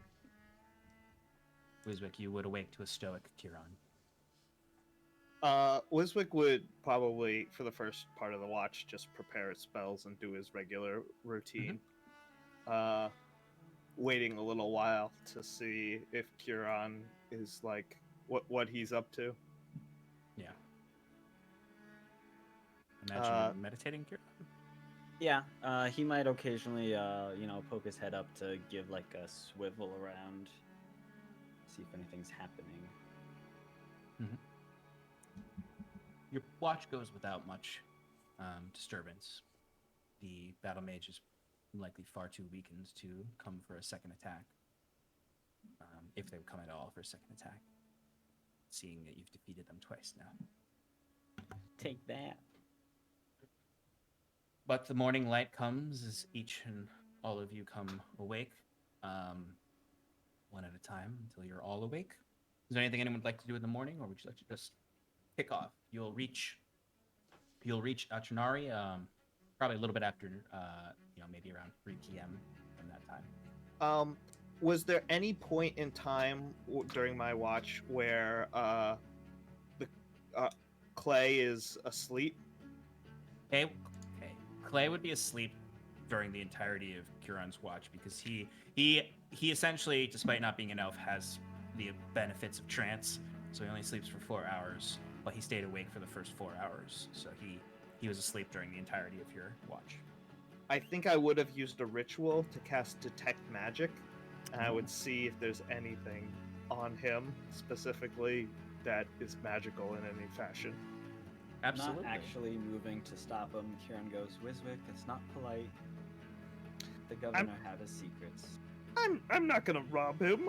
I'm just curious. I mean, what if you said that attack mage chased was following us? Maybe she's got some sort of way to find him. True.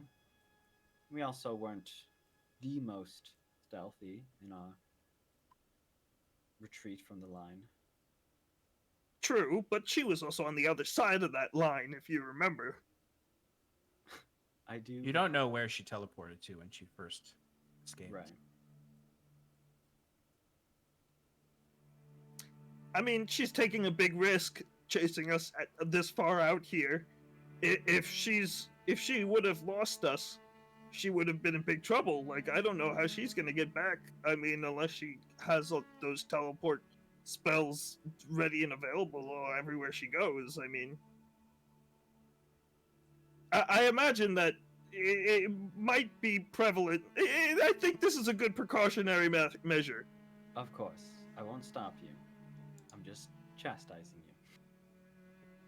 you. You would notice that his amulet on his necklace glitters with magic. His sword glitters with magic. And the tome that he has been reading from glitters with magic. They are all divine magic in your Ooh. Okay, so is divine like divination is what you're telling me, or is it like... I mean, they remind you of the magic that comes off of Kiran. Okay, so... That they are... He is... If he were to have a class, it's one of the divine classes. That's not really what I'm looking for, but okay. I figure that there's nothing that looks suspicious out of these. Yeah, that's what you would be able to surmise that from that, and that there's nothing that is demonstrating any kind of enchantment magic or any kind of arcane magic on him. He is entirely divine in any magic that's on him, which would be completely counter to the magic used by the battle mage. Yeah. So Wiswick just keeps it to himself. Okay. After it finishes, Kiran does give an expectant look at Wiswick, and when he doesn't say anything, he goes, "Fine, keep your secrets." You were the one that was all concerned about privacy. Is there anything anyone else would like to do in the morning? Timber. I would walk away from the camp a little bit, get in my own little nook, and I'd try to make a. Timber's angry, so he's gonna try to make a potion of speed. Okay. That is. Gonna crush up some Adderall. You damn right I am. Also, It's a DC Sean, 19. Yeah. Yeah. All right, go ahead and make your alchemy kit check. Yeah, I'm just gonna roll perception and then add 1. Cool, you got it. Okay, good. That's a natural 20. Oh my Brew god. yourself a potion of speed. So many 20s. Alex has stock. We shouldn't trust things to a Yeah, right? computer. If only I got them in a row, Sean. What'd you say? I said if only I got them in a row, then you'd have to take a shot. I know, based on our rules from the other night. We have to Um, test it out in the home game. Yeah. Yeah. If All you right. guys get 2 natural 20s within 3 rolls, then Sean has to take a shot. If you get 2 natural 1s within 3 rolls, then you had to take a shot. We'll let you know how it goes. Okay. Shannon, you have something? I do. Timber, when you come back, I would look at you and say, are you feeling up for meditation this morning, or not really? You did say tomorrow, but I don't blame you if you want to Let's- push it again. No, it's a good idea. Sit. I will sit cross-legged. And Timber does the same, and it's just Both of you give me just normal wisdom rolls. you turn feral. Oops. I rolled Somehow, while you were making that potion, the cork got unstopped on that vial. 9. I rolled charisma by accident first, and then I rolled the same number. Okay. We shouldn't trust a computer. Timber, what did you get? I got a 17.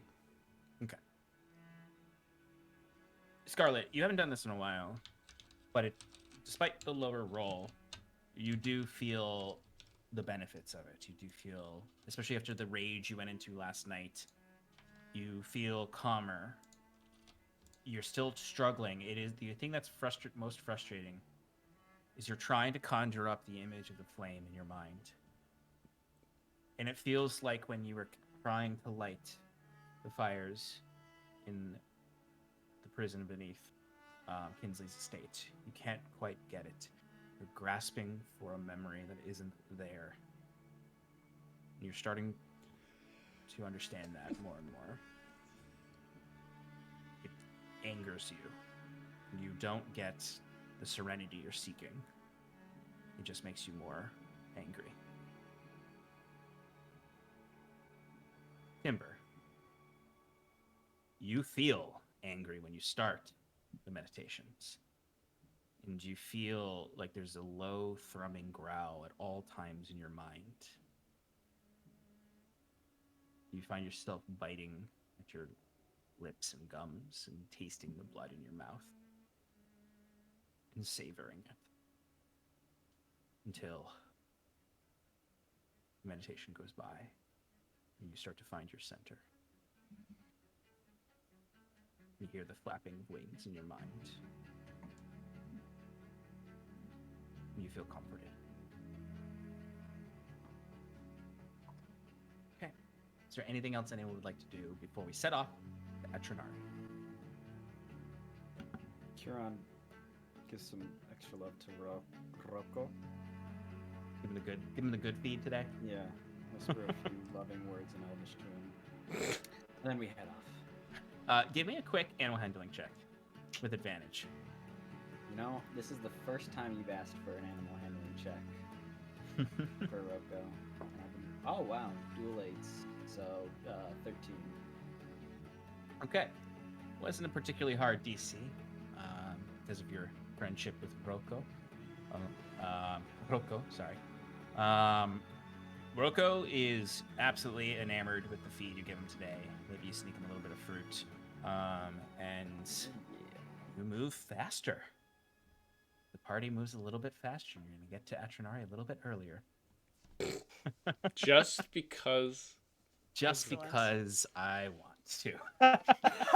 Love it. And because, hey, you choose to do something, it's just for flavor. Let's see if we can get a little juice out of it. All right. So you begin to travel on the road. Is there anything you want to do on the road? Are you staying on the road? What is your traversing forward? We are staying on the road. And Cal is riding back and forth along the party, checking all directions all the time. I think before we get on the road, Wiswick would just ask Cal. If I ride into town on my golem, do you think that'll cause a little stir, or is you thinking that's okay?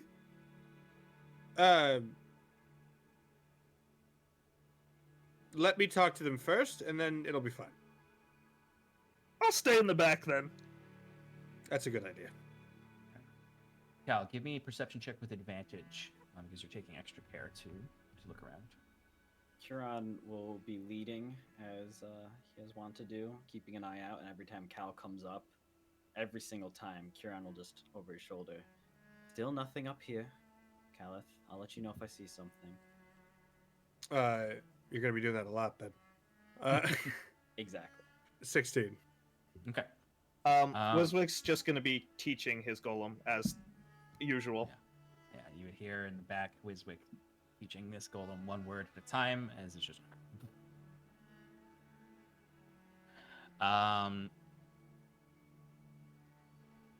Cool.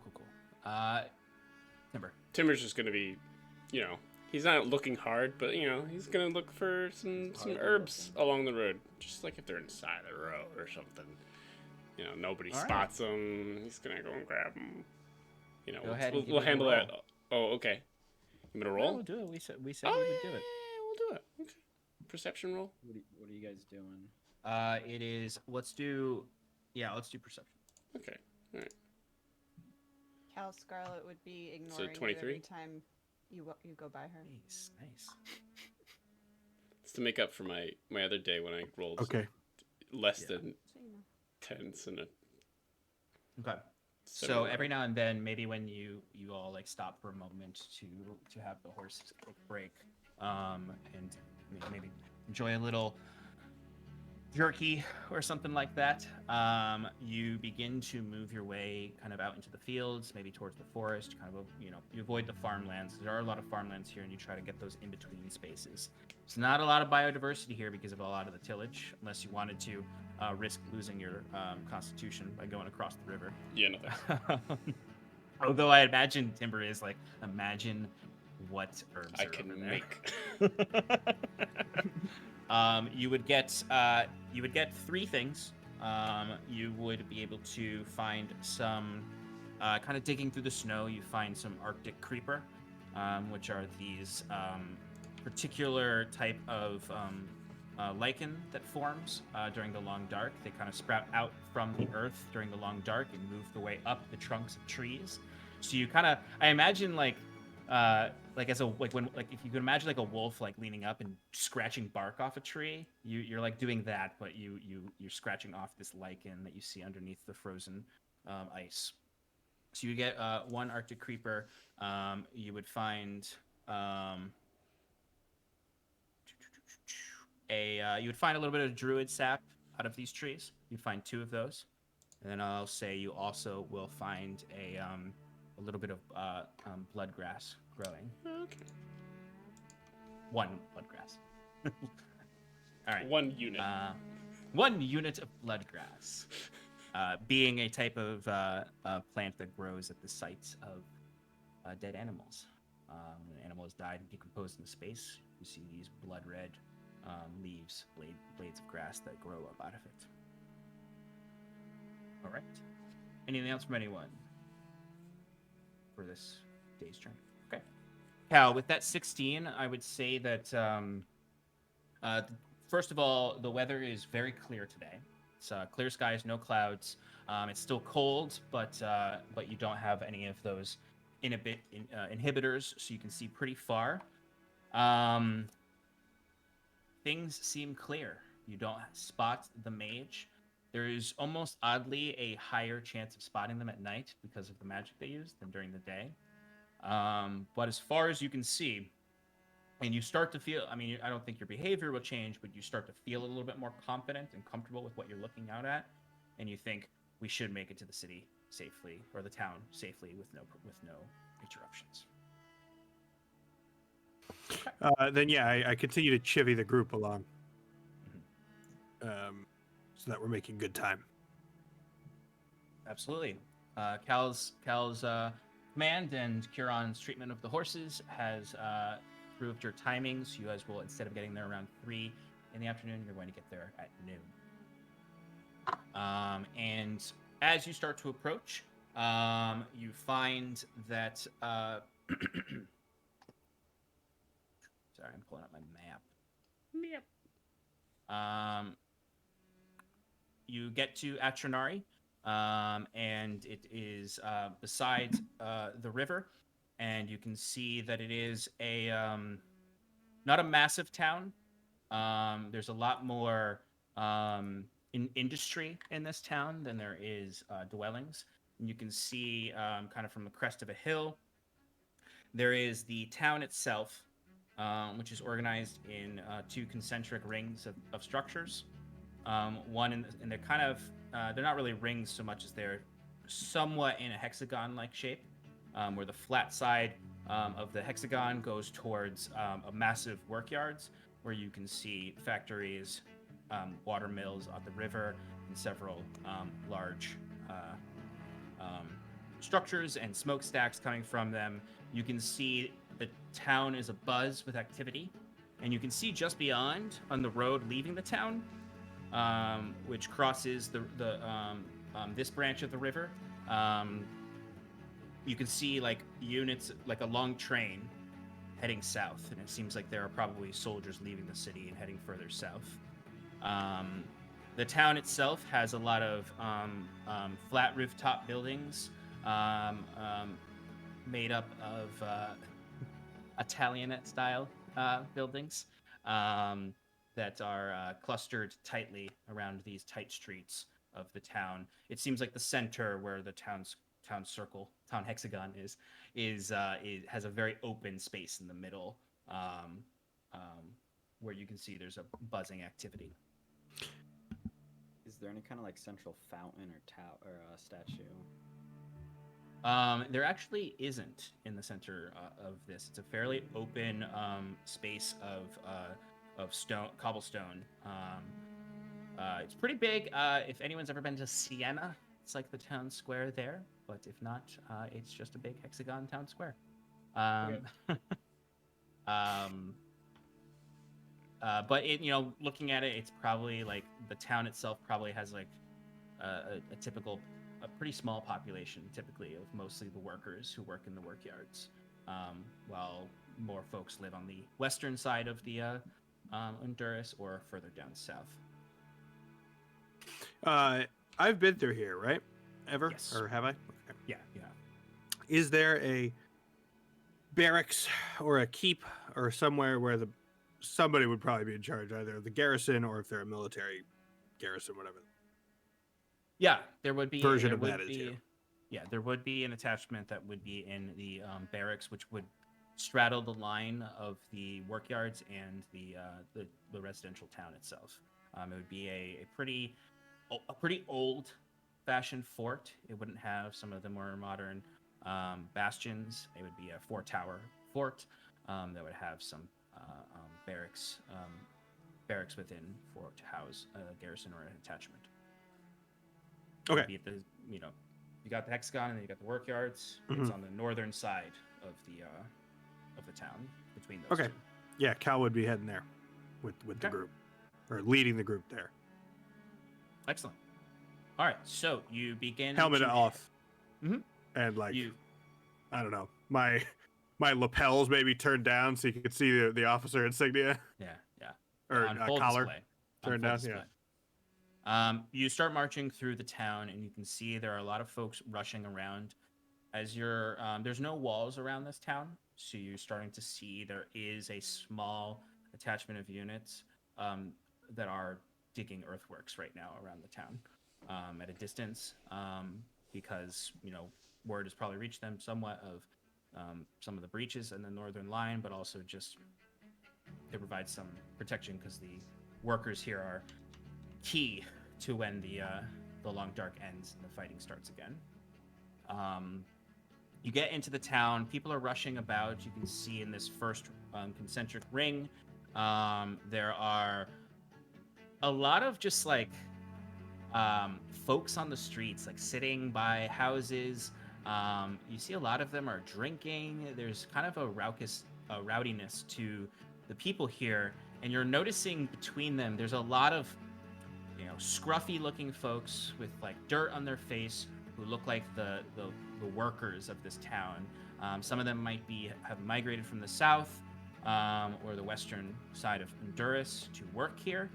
And in between all of this is the occasional like family, it looks like, that still lives here, where like some kids are running around. It seems like most of the residents don't live here anymore, and their homes have been given over to these workers. And those families may have migrated south or towards the western side of the nation. And you move through on this first kind of street that goes up towards the workyards and the barracks itself.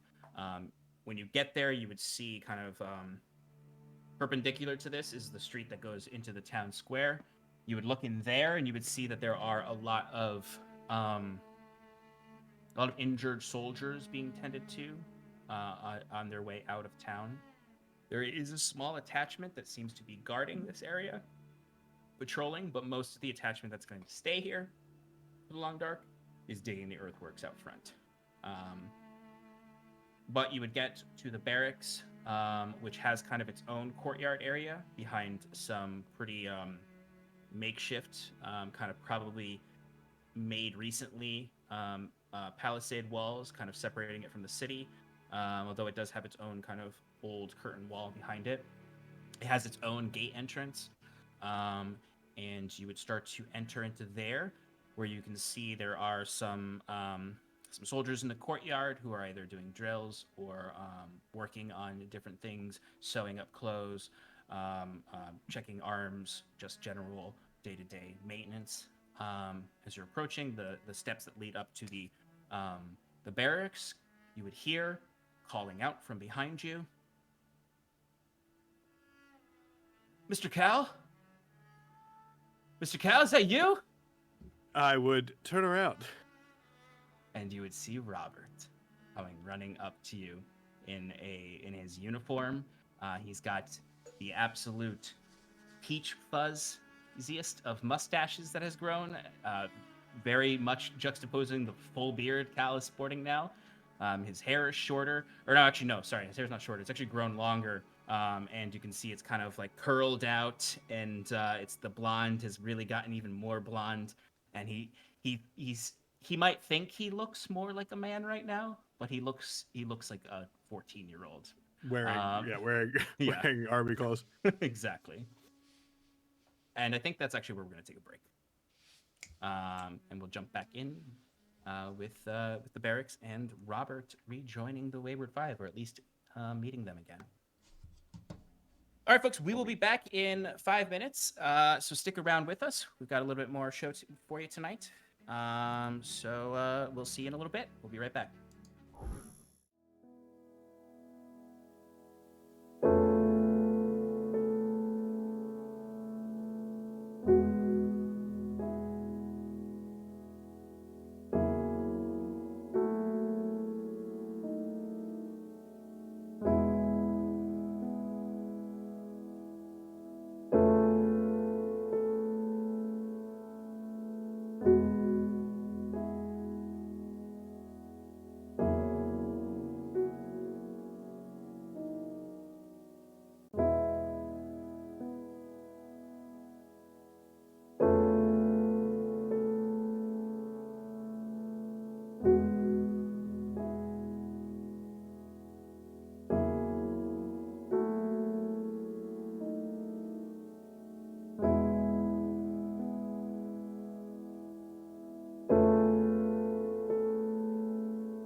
maybe 1.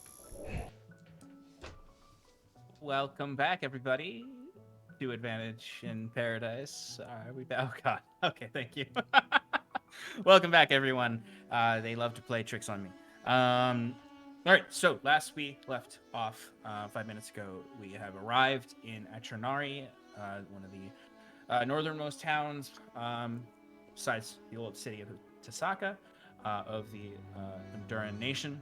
The town is appearing to be heavily focused towards industry, and there seems to be a lot of workers that have come here from potentially other regions who are taking up residence. There doesn't seem to be a lot of families here, but you get to the barracks to check in, and you would immediately be presented with your old buddy, Robert, who calls out for Mr. Cal.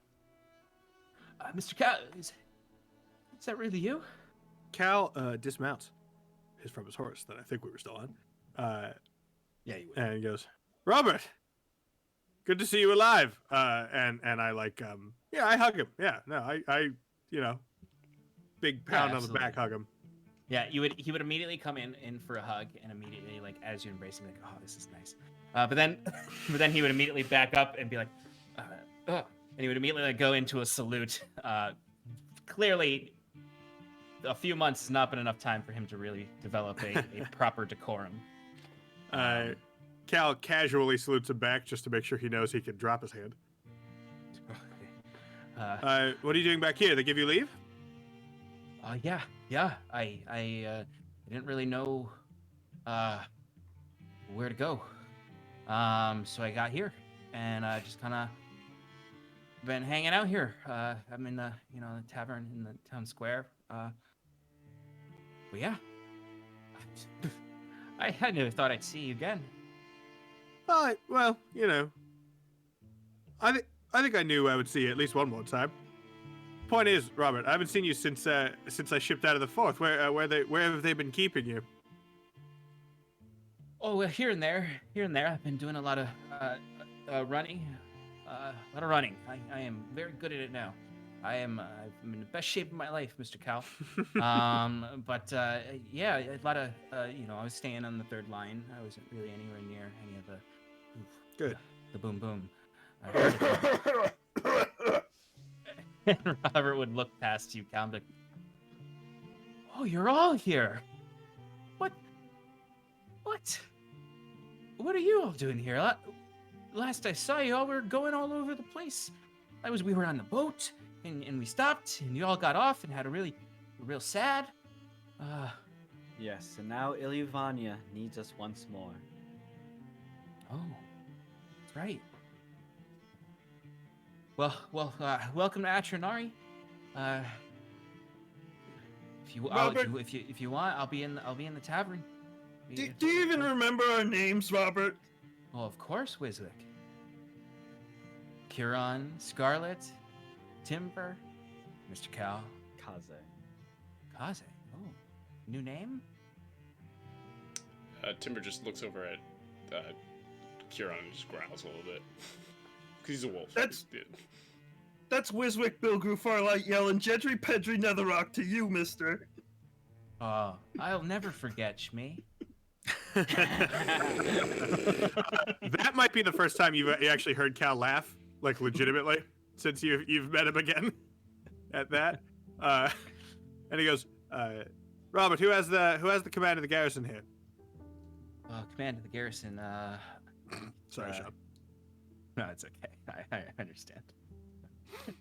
Command of the garrison. I think there's a new Gwyn woman who control. Arancia. Arcos Arancia. That's her name. Sorry. The second they put me on leave, I started to forget things. I understand. Well, look, run along with your friends. I suppose we'll catch up later. Oh, absolutely. How long is your leave for? First rotation. I'll be back for the long dark's over to finish it out. Mm. Well, I'm sure I'll see you. We're in town for at least the evening, so I'll see you before we leave. Yeah, I look forward to it. Like you said, I'm in the tavern in the town square. Got it. And I chuck him on the shoulder, and I lead my horse into the barracks militia keep fort area. You see Robert kind of walking backwards. He seems to like almost like not want to take his eyes off of all of you, as if you're an illusion. Ah. Fucking Wayward Five. It's good to see you. Wiswick And hops down from his golem and was just like, I was just messing with you. It's good to see you, Robert, and gives him a hug. Oh, he would absolutely bend down to hug you back. All right. Well, I'll see you at the tavern tonight. Yes. Be safe. Yeah. You too. Drinks on timber. Kaze. Yeah. Cool.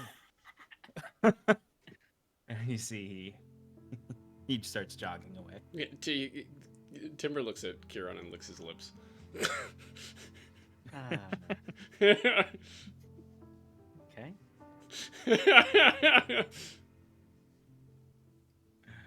Okay.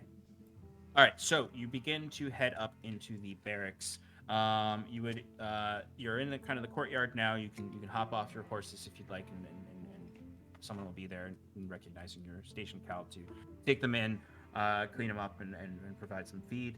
No charge, of course. Do I get A feed? farrier? Yes. Right? I think that's right. I think that's right.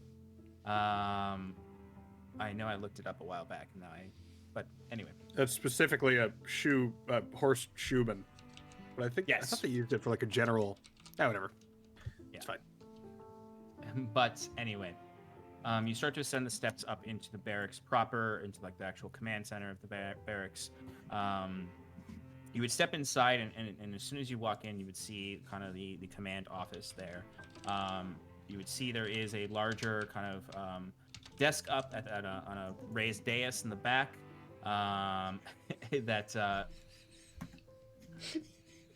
that is empty right now, where there are a lot of papers there. And you would see there are some individuals in there. There's one person. You see a few soldiers who look like they're basic infantry, but then you would see there is one person who is at a desk writing some notes down. They're writing several parchments, and you see them. They're signing them and handing them off, signing it and handing it off. And then they don't appear to be Gwyn though. This person is Unduran. Do they have a insignia on anywhere? Yes. You would see that this person is the same rank as you. They are a lieutenant. They are a young, probably, they're a little older than you though, Cal. They're probably a couple of years older, 20, 24, 25. They've got somewhat of a darker complexion. They have these very, very vibrant green eyes that contrast well, although they have like a very empty stare, and they have kind of a shaved head that's shaved really short. They are not in armor. They're just in a uniform, and they seem to be signing these papers and handing them to a courier. But that seems to be the only authority in the room right now.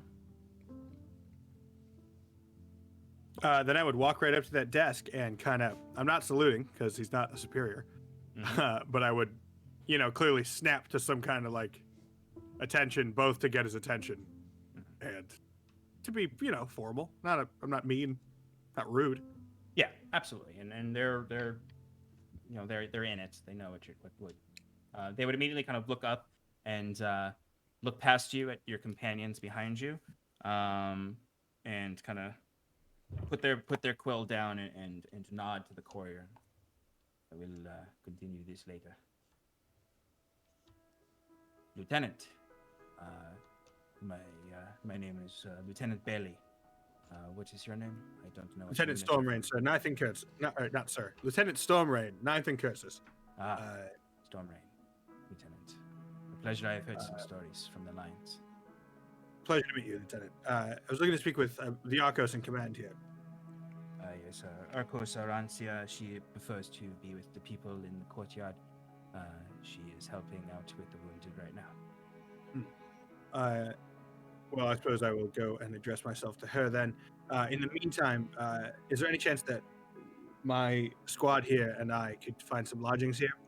We're on special assignment to Vermalcia.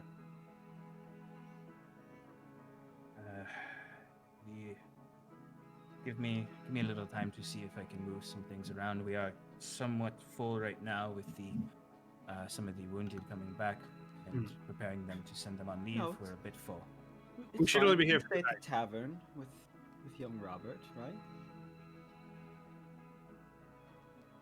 It is up to you. If you would like, you can check back with me in an hour or send me a message if you choose not to take space in the barracks. But if you need space, we can see if we can move some folks around.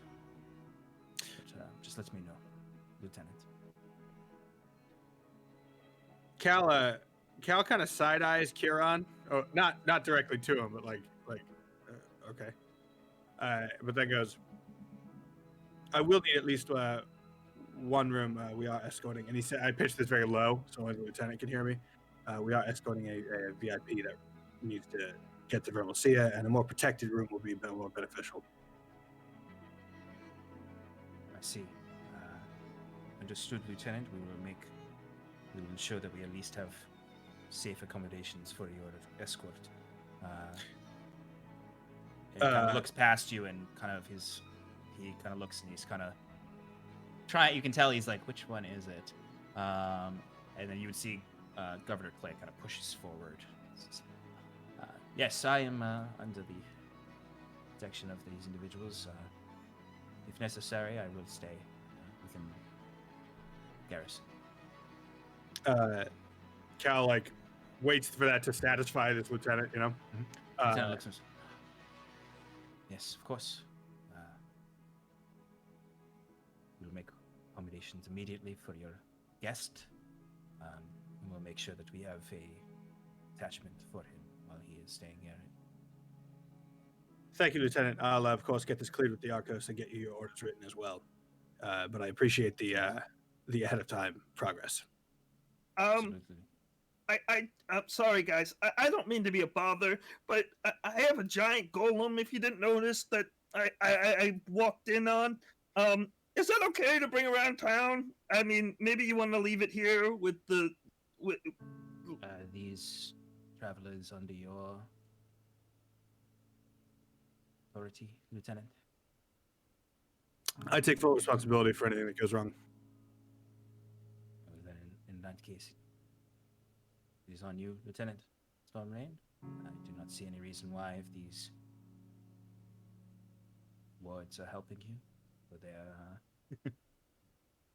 their pets to stay within the town limits, as long as the construct does not cause any trouble. If you need to keep it somewhere, you can stay within the barracks walls. If it is not something that needs a lot of attention. the construct's the least of your worries if you keep calling me a ward. Thank you, Lieutenant. It's most Stormrain's appreciated. ward. I say I'm ending this. Yeah, and he's like. Oh. Yes, if you would like to speak with Arcos Orancia, she is in the he's tending to the wounded and other needs within the town center. And you would notice he's like signing Arcos Orancia's name to a lot of things. He's doing paperwork for her. Forgery. But if you need anything else, any supplies for your journeys to Vermalcia, we are happy to oblige with the quartermaster. We would appreciate if you could start the paperwork on that. We'll need probably some remounts and some general supplies, food, camping items. For the we can provide you with enough for the journey to Vermalcia. Perfect. Thank you, Lieutenant. As you are, Lieutenant. Cal anything, snaps let me know. his heels together again, and then turns around and Just a nods. respectful like, nod as we you can all turn. leave. Okay. What would you all like to do? Midday. The day is yours. You have it's around 12:15, 12:30 at this point. Okay. So I do need to check in with the garrison commander here. Apparently, she is in the courtyard. I'm not sure if you all heard that. I also need to get the governor. Either he needs to have a location, a safe location to stay for the evening. So that's where I'm going. I suppose we can all meet up later if you guys, or even tomorrow. I plan to leave around 9 a.m. We should be heading out. That should be long enough for us to get our supplies together. So I suppose we're all at liberty until then. Have you ever heard of this Arantia? Before, No. No, you No. wouldn't have much knowledge of her. No, but that is it's not unusual. I don't know if we could trust her. Her name sounds a little sour to me. Well, she's Gwyn, which might be why the name sounds a little unfamiliar. I guess I'll take your word for it. You shouldn't sure you judge don't want people any before backup? you meet them, Wiswick. No, I'll be okay. She's an allied commander. It's fine. But yeah, it's not unusual. It's possible she's just a garrison commander, not a combat leader, in which case I probably wouldn't know her. Or if she served up in the east near Fornacht, I also probably would not have encountered her. It's not unusual.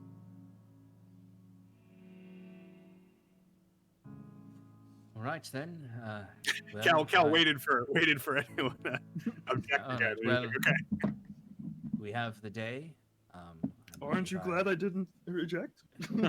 I will. I of course will stay in protected dwellings while I'm here. I do not want to cause any troubles for any of you. Thank you, Governor. I assume that Battle Mage is out after you primarily. If you require anything in town, I'd be more than willing to pick it up for you. Of course, I have no needs. I believe I will be quite comfortable with whatever the garrison can provide. Excellent. I will check in with you before the evening, and then again in the morning. I'll come to get you. Don't Excellent. let anyone else in. As you wish. You are in command of this mission. I kind of like spend a second, like kind of staring down the governor on that. Be like, this is not I'm not negotiating. Like, I know that you're all. I'm kind of matching stares with him and trying to be like, I got the same oomph that you do, so shut the fuck up. Do what I tell you. Yeah, I mean, you would get the instinct that at least how he's talking right now after last night is probably actually more like actual deference towards you, as opposed to his more nonchalantness the previous. So I would wait a good second or two of that, and then I would nod like, good, then we're in agreement. And then hand him over to whatever security detachment there is, and make sure that I get him to his secure room.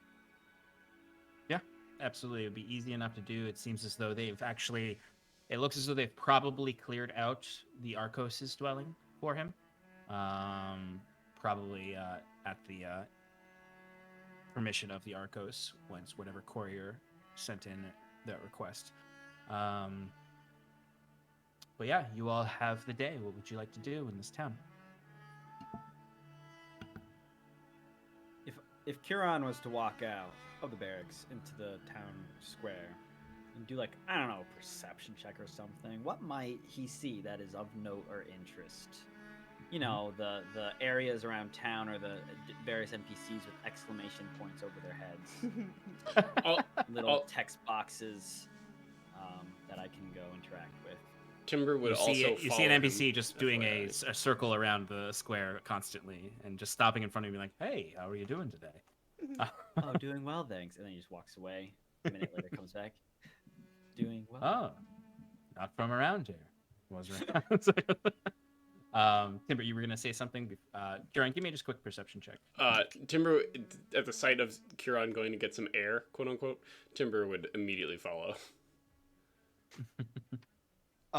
Wiswick, getting tired of teaching his golem, but still understanding the importance, comes out with a devious scheme. What he does is he makes a sign and hangs it from his golem's neck, and it says, "Try to stump the golem. 1 copper to play." What is the 1 copper for what? 1 copper to play. Try to stump the golem. Oh my god. Give me a performance check with advantage, because I really great. like this idea. All right, so do you want me to do it, or do you want the golem to do it? Because it'll No, probably you, be the because- same result. Yeah, it'll be the same. The golem, I imagine the golem is sitting there after you've put the sign around its neck. The sign is hanging over the glittering gem in its chest as it's just sitting there, and it's just looking at you, cocked head, as you, I'm sure, like, this is gonna work. 15's pretty good. Because, I mean, Yeah. the winning scenario, if they win, they had a good time, they win the game. Losing scenario, the golem learns something. So it's essentially you're trying to get people to just stump it with riddles You're or things like outsourcing. that. You're outsourcing your instructions. you're teaching.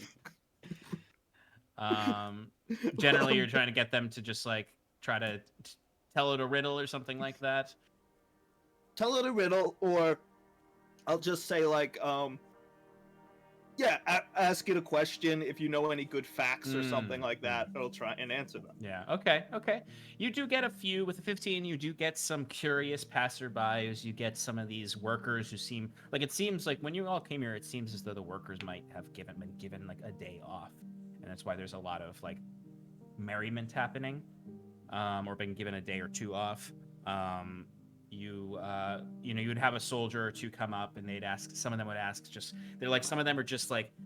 Has anyone seen that the College Humor video of if Google was a real person? Yes. Yeah, there's some people who come up and just ask absolutely ridiculous things. It's just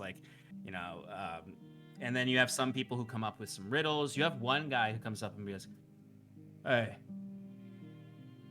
parchment, shears, and boulders," and he goes and plays rock, paper, scissors with the golem. And He you get plays a paper you know, every time. yeah. No, the golem immediately morphs his hand into all 3 at the whenever that happens. And you see the guy. He's like, "It's not fair. That's not fair. I want my copper back." No refund, sorry. I'm net negative here. Everybody's been stumping this golem all day. I've got to get something. Yeah, there's people coming up and asking questions as if the golem is a fortune. Someone comes up and be like, "Will I get married before I am old and grey?" And the golem's like, "Hmm? No." And the person just starts weeping and walking away. But I'll say by the end of a little while, you walk away with not a lot of copper because Yeah, I they imagine often I discover- went net negative at some point. Yeah. You pretty much don't you flipping a lot of coppers to people as they're coming up. But Huron, what was that perception check? 25. 25. Okay, so you would notice that the town center is filled with a lot of these workers, and then you can see there's these outdoor tents that have been set up on the opposite side from where you came in, where there are soldiers that are being tended to, their wounds being checked up on, medics just kind of giving them kind of the okay clear to go home. Essentially, it's kind of been this makeshift checkpoint before sending these soldiers off home. You would notice a lot of standard shops. You would hear beyond this, kind of on the air, you would hear the sounds of blacksmiths, things like this, all up towards the northern or northwestern portion of the town in the workyards. Here, it's mostly kind of people getting day drunk outside of the tavern, the main tavern of the town, which you'll notice is called, and Timber might be offended by this, but it's called the Lazy Werewolf Inn.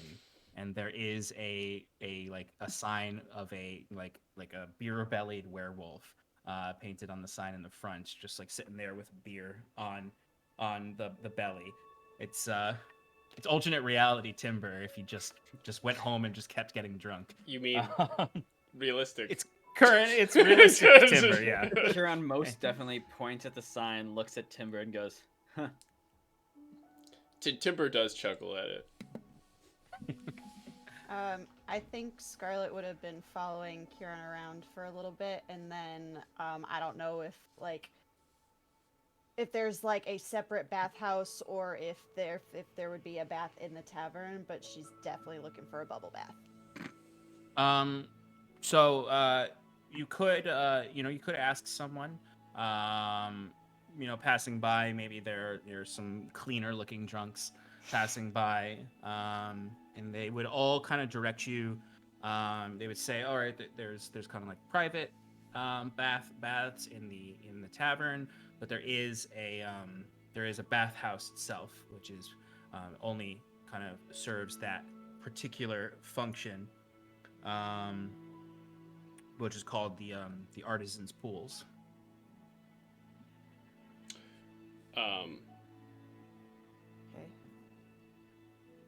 Kieran, one other thing you would notice is there is kind of an authoritative woman marching around in this square. She's probably around 5'10". She has kind of a copper-colored skin. She has her hair is held back in one very tight black braid. She has these very vibrant fire orange eyes with these kind of smaller elven ears. This person looks like they are either Gwyn or potentially half-elf with Gwyn, with a Gwyn elf. She is wearing a tabard over some plain clothes. The tabard has the sigil of the Gwyn Empire on it, the star, with the red and white colors of the Gwyn Empire. This is most likely Arcos Arancia.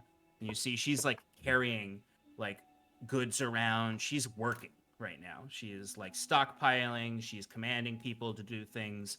She, walking, talking with a lot of people. As you see, they seem to be taking stock of a lot of their inventory out in the courtyard. It seems like this area, besides the tavern, has kind of been locked off for their use, but they're like, we need to leave the tavern open. And you can see like there's like almost no families in this area, as opposed to the outer ring. You might see a few children running around trying to get the attention of some soldiers or trying to spy on the soldiers. But you see quickly like a mother or a father come running after them and escort them out of the square. And then the last thing you would notice, besides kind of like most of the shops besides the tavern are just completely boarded up and closed, is a temple. There is one temple there to the and you would notice immediately the statue that's at kind of the zenith of the triangle rooftop of this small temple is very clearly to you a Everflame statue. Kieran would make his way to the Everflame statue temple. Okay. What are the rest of you doing during this time? We got some swindling or losing copper. We've got Kieran going to the temple. What are the rest of the three? Scarlet's going to the bathhouse, I'm assuming. Mm-hmm. And then what are the other two you doing? Timber's I was following Kieran. Okay. I was going to find Arcos Arancias. You need to say that again. I'm sorry. Arancia. Okay. I Clayton informed me this is Spanish for orange, which is great.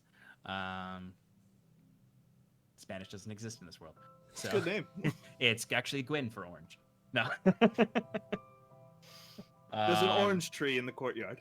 Yeah, right. His father's a duke, and his name is William. Yeah. That Cal, was good. I would say that was good because most of y'all didn't get that. It was good. Sorry. Tim, Cal can absolutely walk up to the Arcos if you'd like. Yes, I would. Okay, you could walk up to her while she's kind of, you see there's a wagon and she is stacking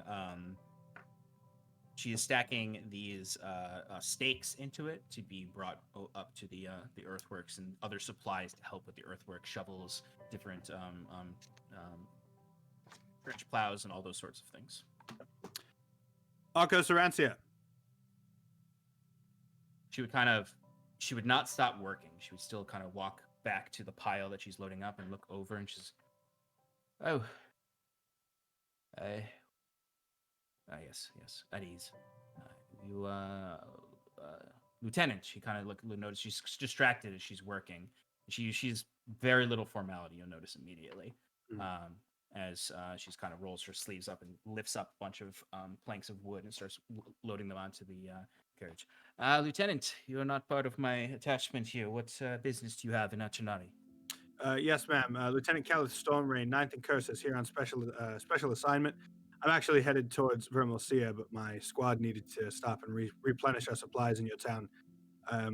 We are escorting a VIP, and I'm going to hand her my written orders from Fortis. Yeah. We're escorting a VIP to Vermalcia.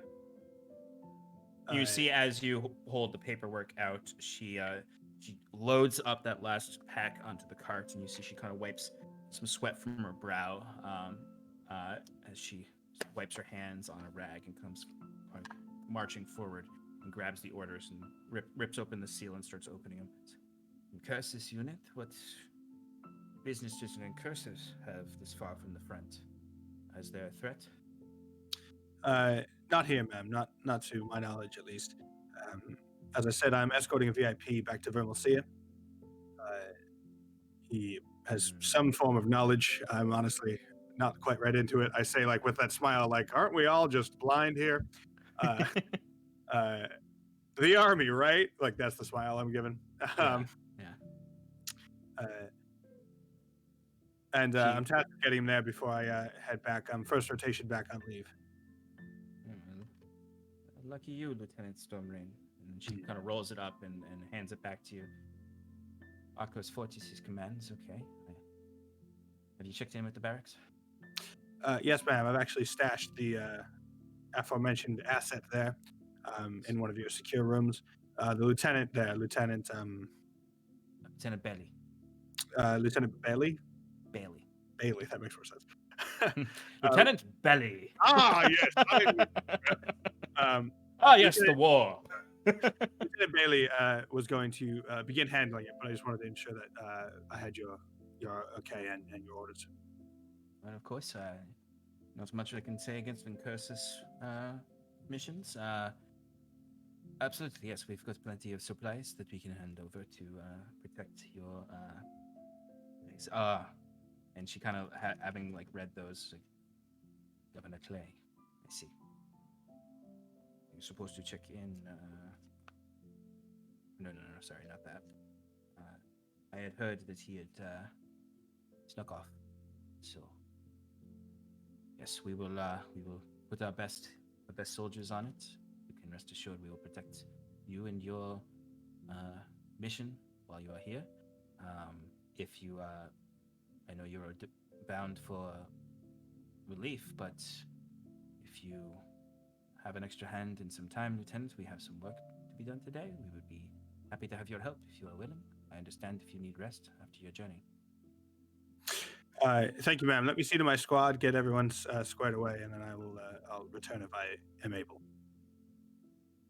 Excellent. And you see she kind of claps her hands, wiping off some last dirt as she rushes forward, and she kind of, like, you're put off because she doesn't really follow much of the chain of command. She just sort of walks past you immediately and says a few words to the cart driver and smacks the ass of the horse, and it goes rushing off.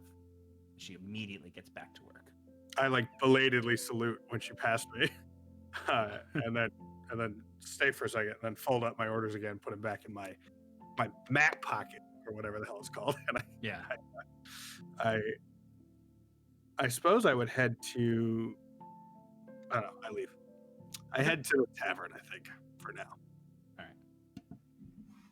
All right. Real quick, Scarlet, you head out of the central square and into the outer hexagon of the town. And you would find, after getting a little bit of directions, you would find the artisans' pools is on the southern portion of the town. So you'd have to cross the bridge over the river into it, and you can see this is what was probably once a very nice part of town. The homes are larger here; they have more yard, but these buildings look like they've been ransacked, and there are these workers sitting on the stoops of a lot of them, enjoying their day off. Every now and then you might see a family in a home, but for the most part, this area, everything about this town has been taken over by the work. Okay. And but you would find the artisan's pool.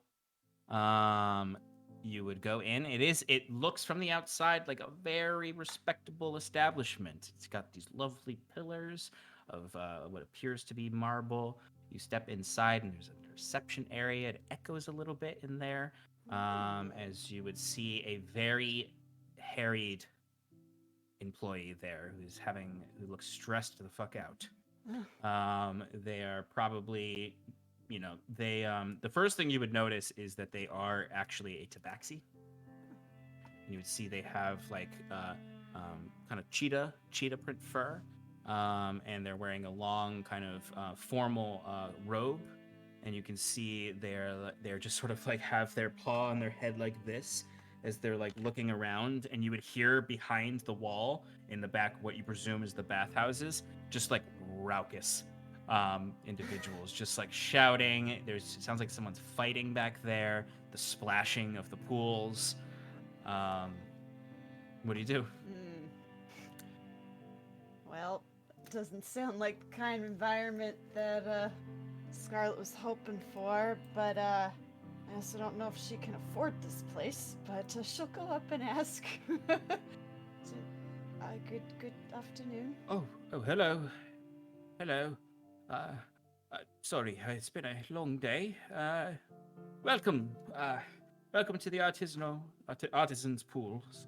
I'm sorry. What can I do for you? I was just wondering what services that you offer, and how Services, yeah. expensive. Are you a worker? Are you with the guild?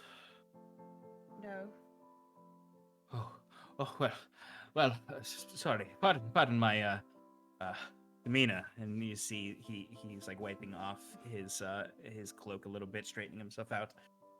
Welcome to the artisans' pools. We have a whole menu of available options. If you're looking just for a gentle cleansing, we have opportunities for that. We have more elaborate, decadent offerings as well, if that is what you're interested in.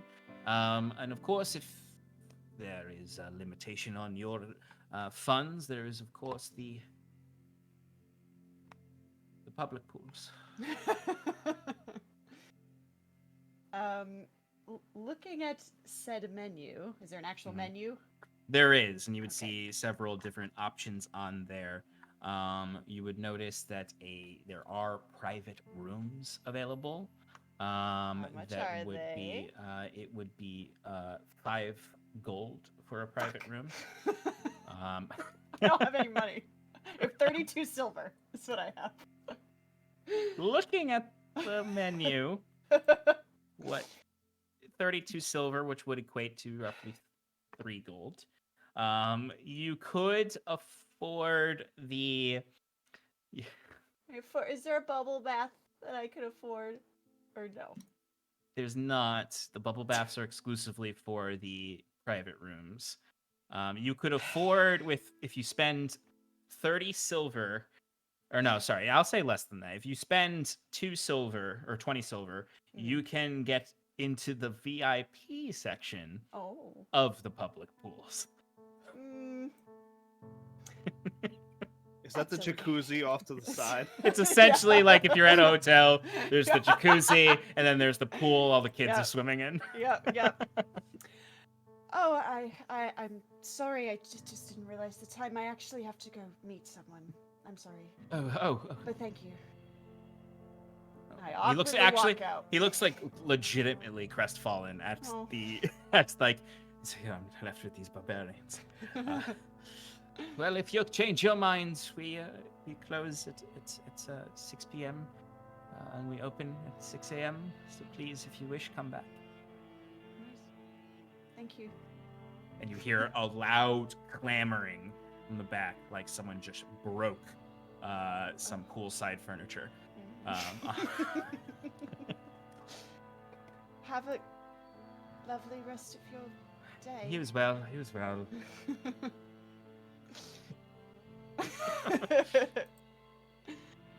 Okay, I guess I'll go see what the tavern has.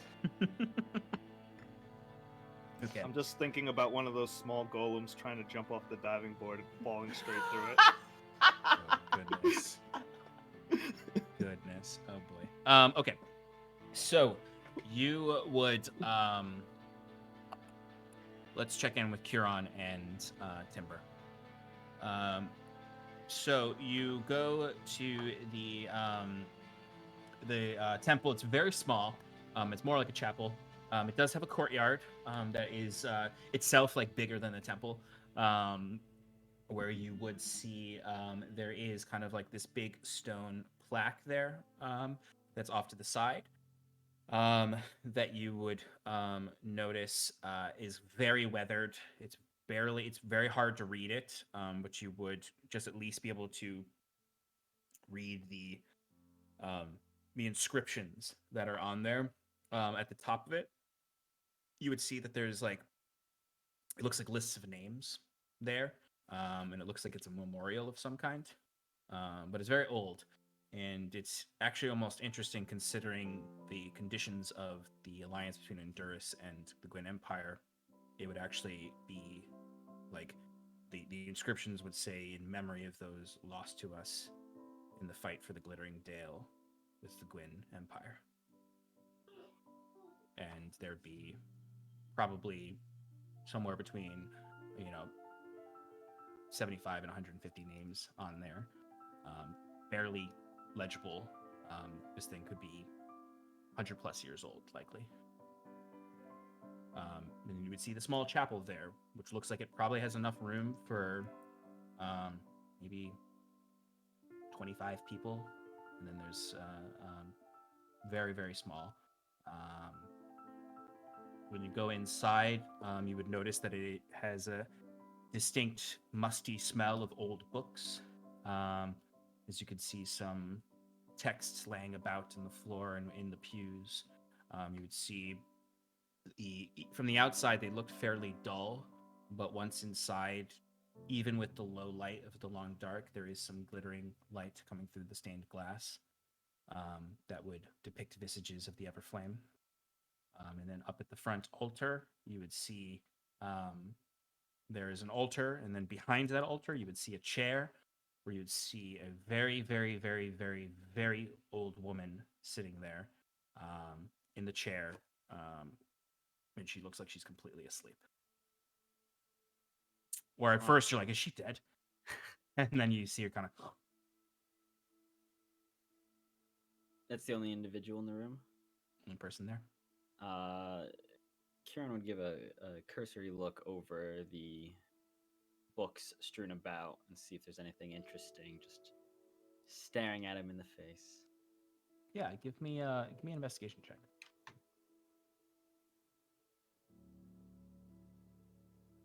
8.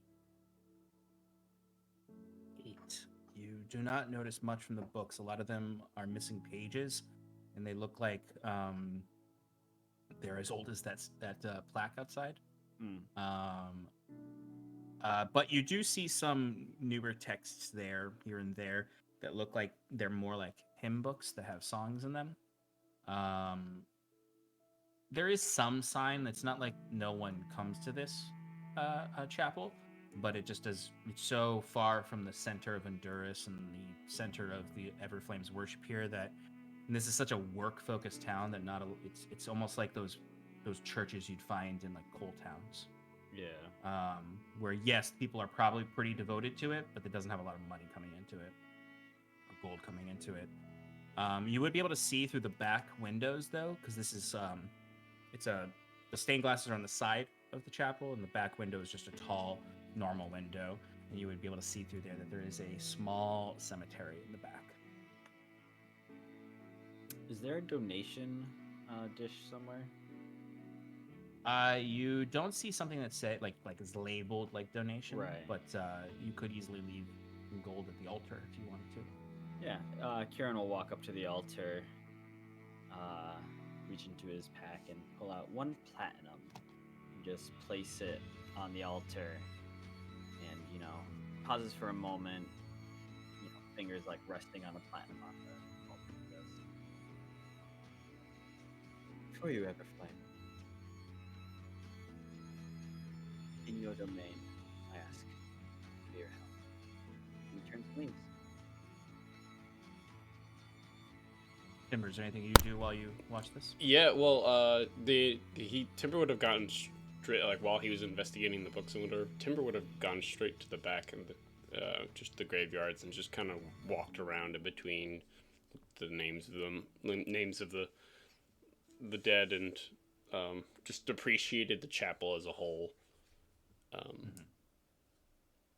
Yeah. So as you're kind of walking throughout the back there, you would notice like there's equal measure of old and new graves. Some of them clearly from the memorial up front are so old that it's like, if you've ever gone to a cemetery and you've got those graves that are not headstones, but just the plaque and how the grass grows over it to the point where you can almost not see it. You see there's graves covered in lichen. You see actually some of that creeper lichen that you found out there has grown over a lot of these. The snow covers much of it, but you see some fresh graves, or not fresh graves, but fresh headstones. It's interesting because it's like there's all of this old, like what was once like very ornate gravestones, and then you'd find in the back area like just wood with a trinket on it, with a amulet of the Everflame. There are these fresher graves in the back area. The whole thing is kind of above it is kind of this skeletal oak tree that kind of canopies the whole graveyard, and it's dark and dim with the long dark day. As you take a moment to appreciate this, you come back inside. Kieran has finished paying his tribute. Is there anything else you'd like to do in this space? Find a nook. Transform into a human. Tells Kieran, "Hey, let's hit the tavern." That sounds like a lovely idea. It's And walk out as a human. okay. It's stark contrast, these simple halls, to what is understood as the majesty of the church in the north. But you step back out. Scarlet, are you heading to the tavern, right? Okay. So I'd say you all collectively kind of staggered only by a little bit, make your way to the tavern. Cal is the first one to get there, and then Scarlet, and then Kieran and Timber, and then Wiswick. When you each get there, you would see that it is, by this point it's a little bit later in the afternoon. It is filled with these same workers, men and women of all sorts, just sort of raucously enjoying their day off. You notice there are dwarves, there are humans, there's a few Gwyn elves, there's a few half elves. You see some tabaxi. You see in the corner there is this massive minotaur who is pounding shots with the tiniest surface gnome you've ever seen. And there is loud, joyful music playing throughout, as you can hear. There's an accordion, there's a fiddle, there's some lutes. It's warm, cozy, and for the first time in a very long time for a lot of you, a very joyful scene. So Cal, you said got there first. Yes, right? You would be there first. I would find the proprietor. I don't know what the gender neutral proprietor is. Proprietor. The proprietor. Because it's proprietress. There is a feminine version, so there's got to be some kind of gender neutral. The barkeep. Yeah, the owner. The owner. Yeah, the owner. I guess that's true. Just the owner. you would go up, and I mean, as far as like the stylings of this bar, it is longer than it. It's a long room that has this back kind of back little offshoot that has the bar in front of it, the kegs behind it, and it doesn't seem like there's any kitchen to this bar, or at least anything extensive. They might serve like simple food, but they don't have a extensive menu necessarily. There is a door that leads off to is probably the kitchen where they make the like 3 meals they offer: porridge, grilled cheese, and Grilled chili. cheese. That enduring classic food item. Yeah. Grilled Yeah. cheese. What makes an enduring grilled cheese? It has onions and tomato in it. Yeah. That's really cool, actually. We caramelize our onions, baby. It's 100% caramelized Yeah. onions. And a Northern Untduras grilled cheese definitely has bacon in it. Yeah. Not in the South, though. Not in No, the no. South. Pork No, is hard no. to come by down there. But you would be able to walk up, and you would see there are 2 people working, covering this. You see one of them looks like a they are probably a Southern Unduran.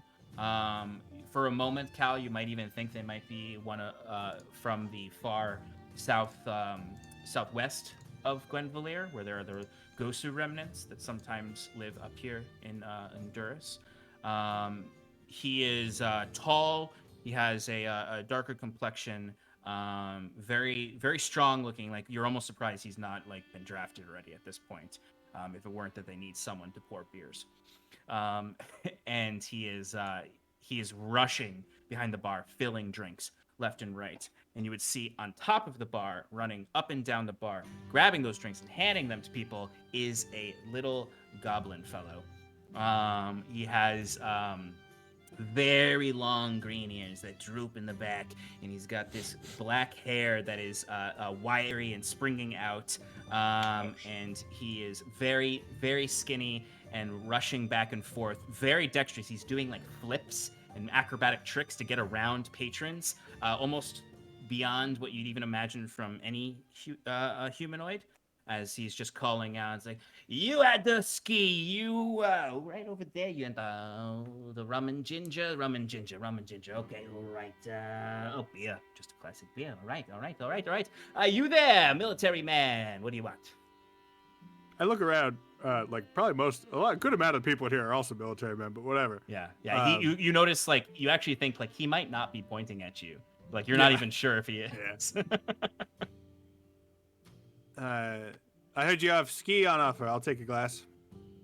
A glass of ski coming right up, and he'll shout back, 1 glass of ski, military discount.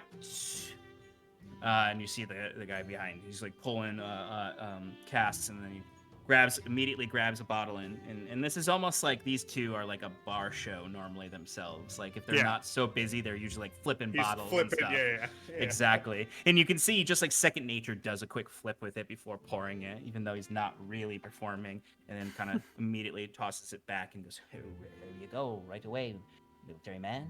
That'll be on the house. I raise my glass a little and nod my head. Go. Do you, by any chance, do you have any beds available? Beds. Yes.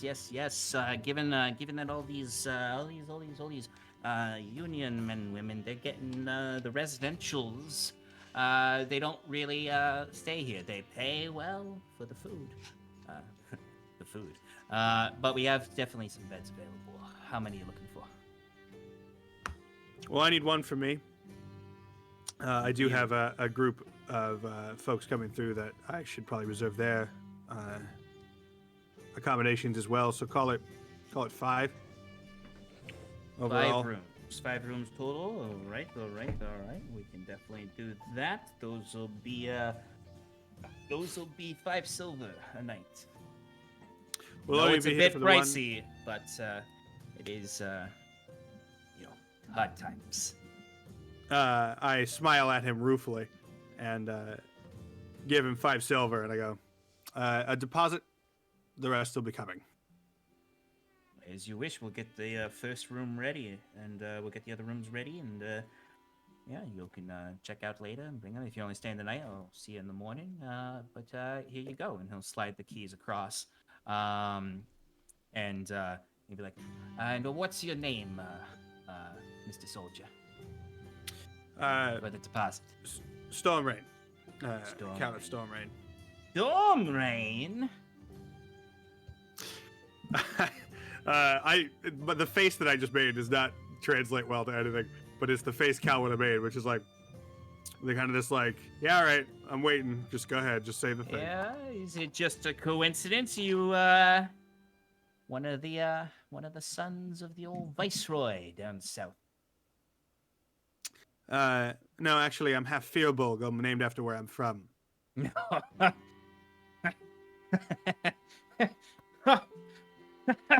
He just like you just if you cast Tasha's hideous laughter on him. He's just like, oh, fuck. That's good. That's good. No, Roy, my father. Roy, get him another whiskey. Get him another whiskey for the noble here, the comedian. And what's your name, good sir? Oh, they call me Creek. Creep? Is that what you just said? Creek. I like that more. Creek. Creaky door. Well, pleasure to meet you. And thank you. I say, like gesturing to the glass and the glass that's forthcoming. He'll nod at you and be like, well, we don't get famous individuals in here that often. Tell me, did you say your full name? I didn't catch it. Is it just Storm Rain? Are you the older one or are you the younger one? I'm the middle one. I imagined you weren't the infant. Well, he's not. Sorry, I know it's your little brother, but interesting. What are you doing here? I thought you fucked off north. Shame. No, I'm not judging. Just saying. I did spend some time up north and traveled through much of the Quintaki, actually, and returned With here much when shame too. you're not even here. You're not there yet. Aw. I did. I traveled through much of the Quintaki for about, I don't know, 7 or 8 months. I think. At this point, it would be. Well, it's been almost a year ago. over a I year, know, but No, it'd be I over a remember- year. Right, which means it would be whatever. Yeah, Yeah. almost a year. And I returned when they declared war. Oh, that's right. Right. Hard times. And I've been serving up near Tasaka since then. Oh. Okay. Roy, make it a double. I smile in gratitude. All right. Well, you know what? Mr. Storm Rain. Let's say, just call it even with that 5 rooms. No, it's as you said. Times are hard. Allow me to pay my way. Well, they say the Storm Rain's not kind. Look at you. Apple fall far from the tree, but that might be a good thing. Cal isn't going to disparage his family in public, but he's kind of like he kind of gives like a silent, lips pursed nod for those listening. All right. Well, I can't wait to tell everybody that I had a Storm Rain here and a nice one at that. Excellent. We'll settle the bill tomorrow. And now, Thank you, Creek. enjoy yourself. Creek. I shake his hand and look for either an empty table, which would be nice, or if there are any officers or NCOs present, preferably officers, because most soldiers don't like it when their lieutenant's sitting with them. Yeah.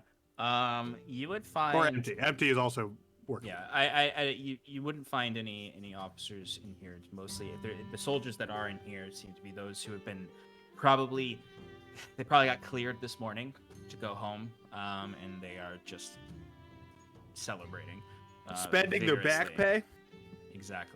Exactly. But you would be able to find there is one free table closer to the front near the entrance, a ways away from the performance and the raucous crowd. Perfect. I'll just go and grab that and focus on my whiskey, but with one ear on the music. Yeah, absolutely. And in a few moments later, you would see Roy, the potential Ghost Remnant individual, comes over and drops a double whiskey down and nods and just says, "Greek is a bit much. But we respect what you're doing for the country." He seemed a good sort. Thank you, sir. And he'll back away. Sorry. One thing real quick. Cal would, if they had a room ready for him already, Cal would go up there and drop his armor. And You could definitely do that. I guess really not his uniform, but like, I don't know, change shirts maybe. Yeah. No problem. I would say when you're coming back down from that is when Scarlet would walk in. And shortly after, Timber and... actually, I would say that Scarlet, Timber, and Curon, you all kind of met back up in the center area, and you could grab Wiswick if you want. You can see him right now. The golem is scratching his head and looking at this person who just asked the golem if if their crops will regrow after the burning of their farm in the north. And the golem's like, cultivation, humanoid cultivation crops, no. Wiswick's just shouting at the guy. This is supposed to be a trivia challenge, not mind reader. Get out of here. No refunds. And the three of you would reconvene at this as Wiswick is in the center of this whole square doing this. Well, you can't bring him anywhere without something. I thought today was going to be an educational day. These people don't know anything. Well, you shouldn't expect too much from the common folk. They have their own issues to worry about, such as their crops and fields after being displaced by the wars of greater folk. You would see, Kiran, as you're saying this, the golem kind of lifts himself up and walks over to you. Boulders, shears, and parchment. Yes. Okay. And Kiran throws out a parchment. You win, because the golem always throws stone. Or throws a rock. You know, I didn't think it would be that dull, but okay. The golem looks over at you, Wiswick. Good day. Learned lots. Wiswick just smiles and sighs and says, Yeah, you're right. Let's go enjoy ourselves. We deserve it. We had a good time. Good job, by the way. And you can see there's a flickering of the eyes, the glowing eyes, which you've learned is a happy symbol that the golem sends to you as the eyes kind of glitter and flicker a little bit. yeah, and with that, I will have him use his shapeshifting to assume a smaller form. Basically, it just looks like the stone just sheds off of him, it just turns to mud and collapses to the ground, and he's just a smaller version of himself now. Yeah, absolutely. You look and you see just big chunks of rock falling off. By the time they hit the ground, they just slew into mud, and then it just sort of slowly flops off. You almost feel like he's dying, and then suddenly, kind of crawling out of the mud. Crawling out of the mud is just sort of a little tiny version of him. Is the That's core roughly the size of Wiswick. Is the core the same size? The core is the same size, and it's taking up most of its torso. Okay. I still hop on its shoulders and I point forward. I'm like, let's go. And it literally just looks like a gnome giving another gnome a piggyback ride.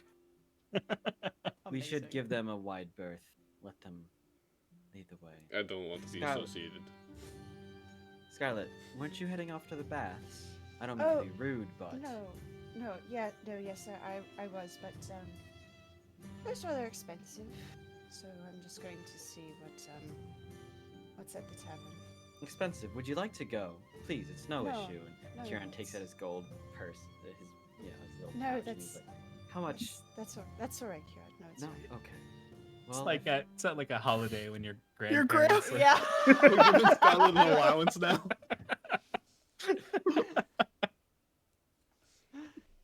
well, if you change your mind, let me know. I'll be sure to help you out. Thank you, Kieran. What is a banana these days anyway? What's 5 cents? What's Would you like a hot candy? oh, your magma snake. Never mind. The candy stays in the bag of holding where he can't get it. She.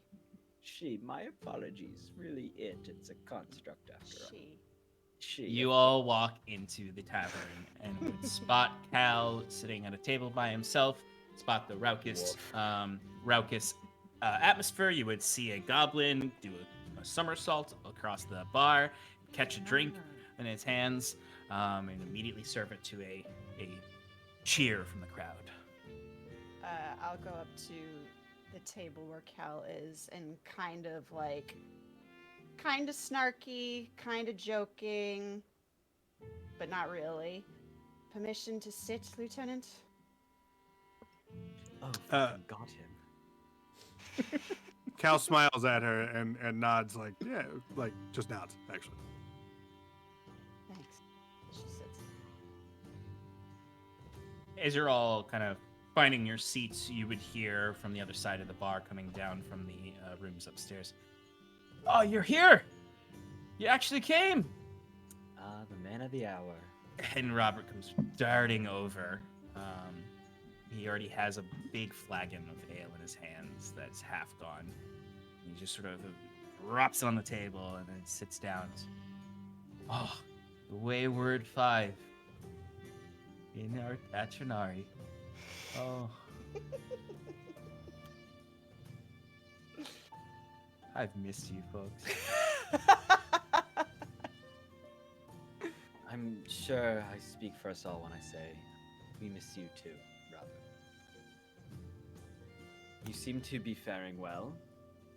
Looking a little grown up. Oh, well, Mr. Curon, my birthday is not for another few months. But yeah, no, I'm a bit stronger, I think. You know, I still every morning do my drills. Good. How's your penmanship? Pretty good, actually. You know, when you're a courier, sometimes the Arcoses are not. The Arcoses, they want you to write for them too. So you're there and you're like, oh, take this down, boy. And you're like, okay. And you gotta have good penmanship. All right. Well, at least something I taught you was called translated to usefulness. Yeah. Wizard just takes a big swig, like. Did your whole unit get put on leave, Robert, or is it you and your squad, or how they do it? I heard it wasn't the best organized situation. Oh no, it was. It was kind of a disaster. I was lucky I even got leave.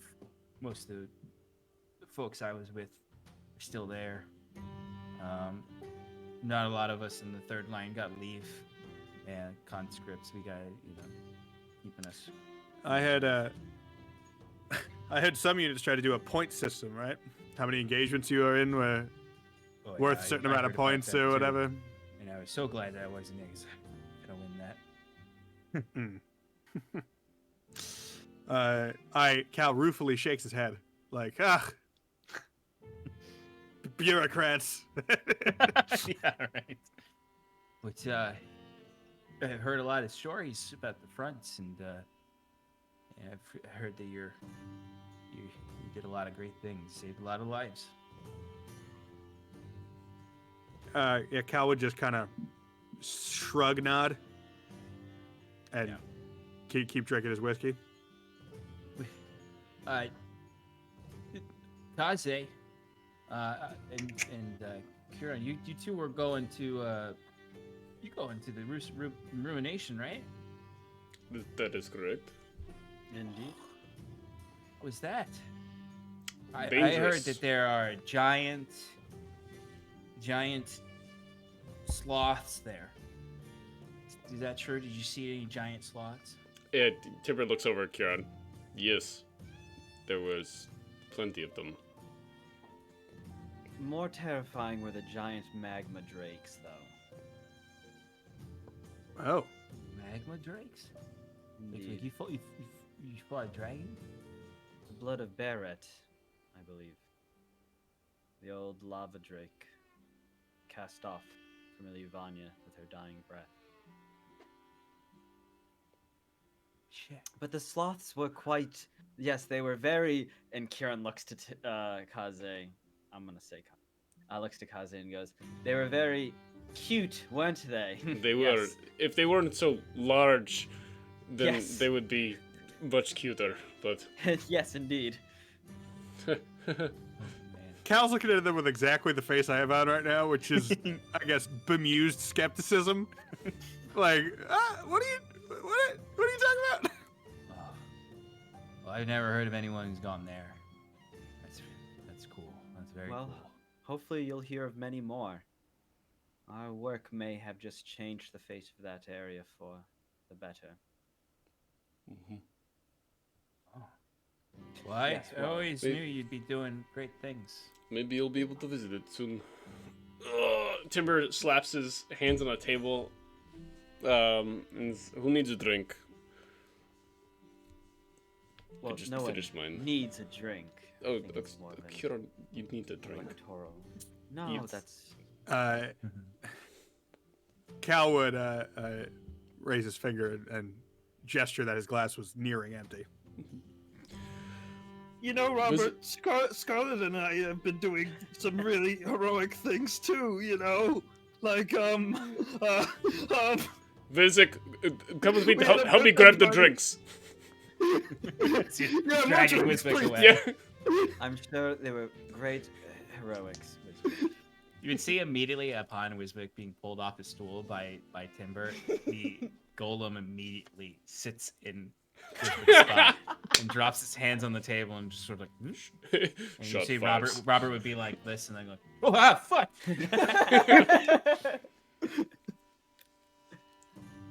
Fuck is this?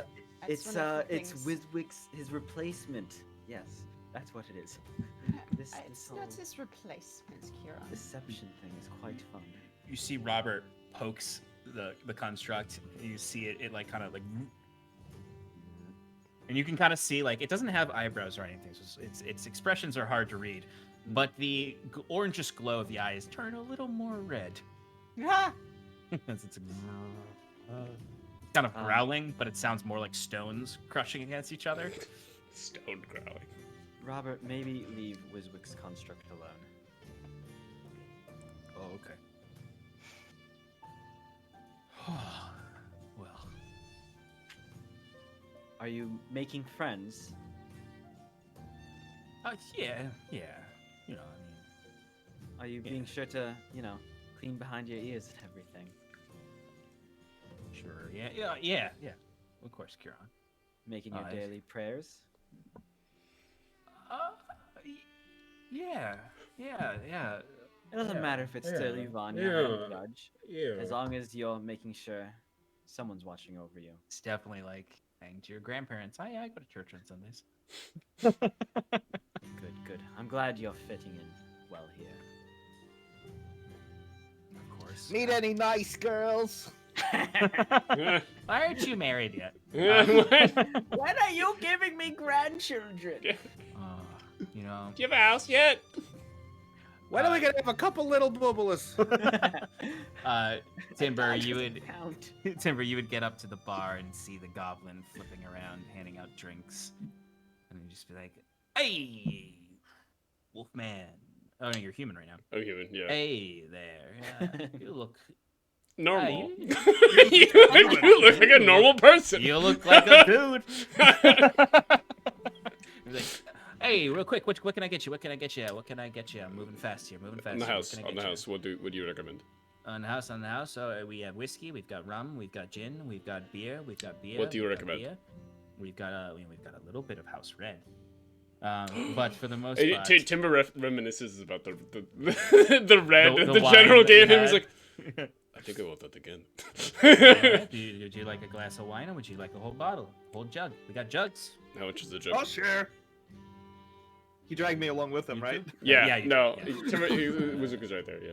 One jug for the two. Do you want to split the Jug jug, for the table? Wizard? Sure, let's go for it. No, we're still going to get. I think they want ski. Yeah, just give them all ski. How many rounds of ski? That would be. There would be. I think there's 4 over there. 4. All right, we got 4 rounds of ski. We got a jug of wine. Make it Yeah. 5. I don't want the golem to feel left out. Okay, yeah, we make got it 5 rounds of ski and a jug of wine. Yes. All right, the Is that jug. underage drinking? Is that underage drinking? Jug of wine. That'll be 5 silver pieces, and it is 1 silver piece for each of these skis. Hearing that ski is 1 silver piece, you know this is well ski, hard well ski. It's Shaker's mark. Hey, hey Vizik, why don't we take a walk outside? They want to talk to you for a little bit. It's domesticated turkey. Sorry. I Your, could do that forever. your table's over there. We'll drop it off. Yeah, go drop it off over there. All right, Roy. We got 5 dirty waters and a big fat jug. For that table over there. Not discount. Yeah, let's make this quick. I have a feeling they're gonna drink the jug if we don't hurry up. No, we are getting the jug. We're bringing it with us.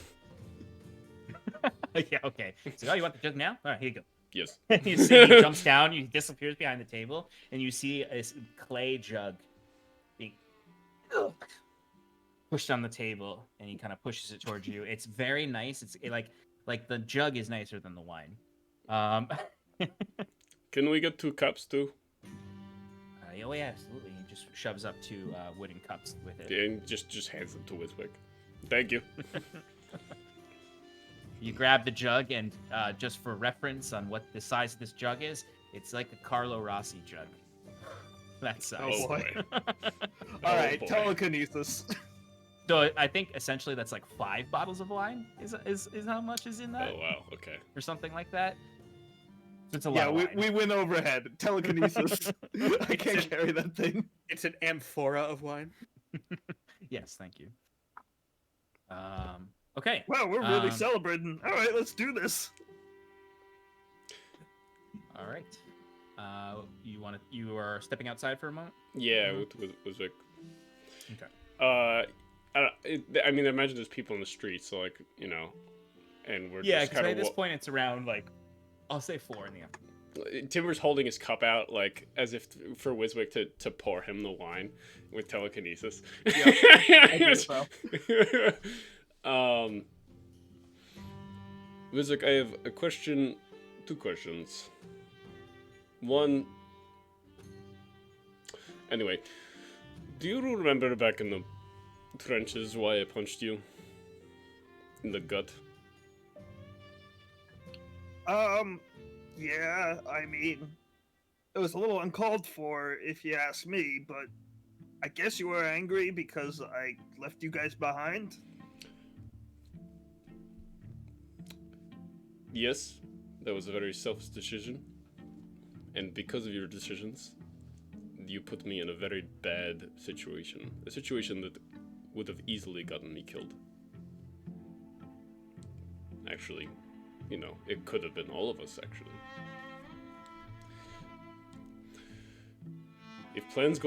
If we have a solid plan, you need to follow through with the plan and not go with your selfish decisions. I was all worked up. I can't control the chaotic beast inside me, so I need to mitigate risk where I can. If you were going to keep traveling with us, we need to be on the same page.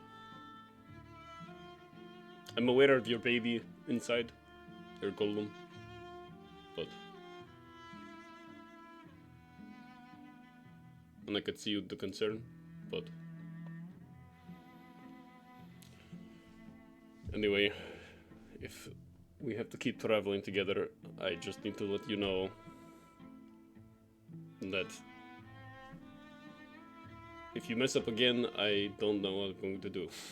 I might even lose it further. So, just as a heads up. Timber, Wiswick just sighs and says, Timber, I don't know why you're saying this now.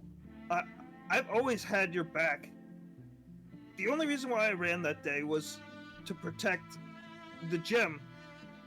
I have the utmost confidence in you and our friends to do what's right, and I'm always going to be there to protect you. I wasn't planning on running away or anything. I know that it was a dangerous situation whether I stayed or left, so I did what I thought was right for my core to survive and for my research to continue. I thought you'd understand, but I see now that I probably hurt you in some way, and I'm sorry for that. But I promise you that I've got your back no matter what. Whatever this thing is that you're struggling with, we'll face it together. Timber like swirls his wine a little bit and chugs the rest of it. I understand, Lizik. And I know you made a decision in the moment, but it's... When plans go awry like that, and I'm dealing with a situation like that, it's never pretty, and I don't want to be in that situation again. So next time, tell me how much this core means to you, and just so we're on the same page. Okay? Absolutely. I understand your situation as well, like I said. The second thing I want to ask you, Timber pulls out the blood vial that he took at Vizik. This is the blood of the mage that was tracking us. Do you think you can spy on it? Seems like a good idea. This'll definitely make it easier. Do you want to be around when I give this thing a go? Sure. Do you want to do it after we get drunk? Or Or before? Maybe Nice before. Yeah, maybe we just... Do you want to do it? It doesn't have to be today, but I would like to know. I kind of want you to do it now. to do it. Wiswick's like, he just nods his head and says, Yeah, let's go around back. Okay, let's do it then. yeah, so I'm gonna, like, find a place that's kind of in an alleyway or somewhere that's, like, doesn't have too many people, and, start cast scrying on this person.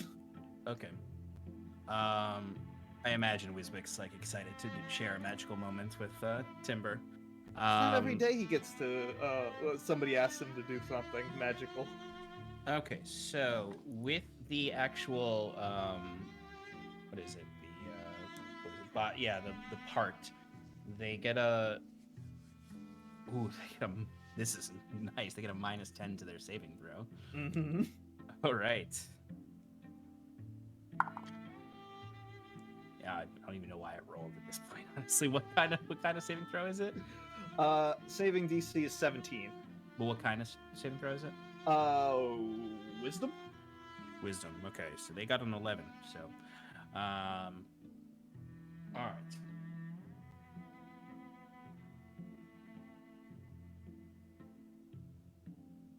Wiswick, you are in the back alley behind the tavern. Wait, hold on. Are you saying that she's in the back alley behind the tavern? No. No, I said that's where she's right on top of us. she's already stolen your jug of wine. She's actually just getting drunk in the tavern after a hard day of almost getting Oh killed my by you God. guys. No, you two are in the back alley of the tavern performing the ritual. You're just casting it, right? You're not using the scrying orb. No, yeah. That thing's like, I'll never touch that thing again. Yeah. Okay, so Timber, you watch as Wiswick slowly undoes the vial to use it as part of the ritual. You tense up for a moment, but I'll say it's such a small amount that you don't need to make a wisdom saving throw. You do feel your fur kind of frizzling a little bit. I mean, you're not actually in wolf form, so I would say you actually almost like feel like the typical human hair on your arms. almost Goosebumps? Feels like it's, yeah, you're getting goosebumps, and it feels like at any moment you're like, gotta keep this in. This is the only chance we have. Wiswick, you perform the ritual. Your eyes go white as you find yourself being propelled through space and time. Your scrying eye finds yourself in what looks like a cave. They are in some kind of cave system. You can see, you can hear the breeze and can kind of see snow flickering into the cave. This is some kind of just hideout that they're hiding in. It's not structured in a way that it looks like it's a built hideout. They're literally hiding in a cave. You can see that the snow on the ground has all been cleared out of this cave. And you can see the battle mage sitting in the center of a massive ritual circle. Her helmet is off. You can see she has a completely shaved head that has what at first appears like tattooed sigils across her head, but upon closer inspection, they are you're unsure if they're actual permanent marks or they're just magic that's happening right now or affecting her, because there's runes all across her head. There's blood everywhere, spread out in this ritual shape. There are conjuration runes all around her as she is humming an enchantment slowly under her breath as she's sitting in the center of this blood ritual circle. Can I somehow identify the circle that she's writing in? Like perhaps like as I'm looking at it and like in another world, you see my hands like pull out a notebook and I start like tracing the copy. Absolutely. Give me an Arcana check.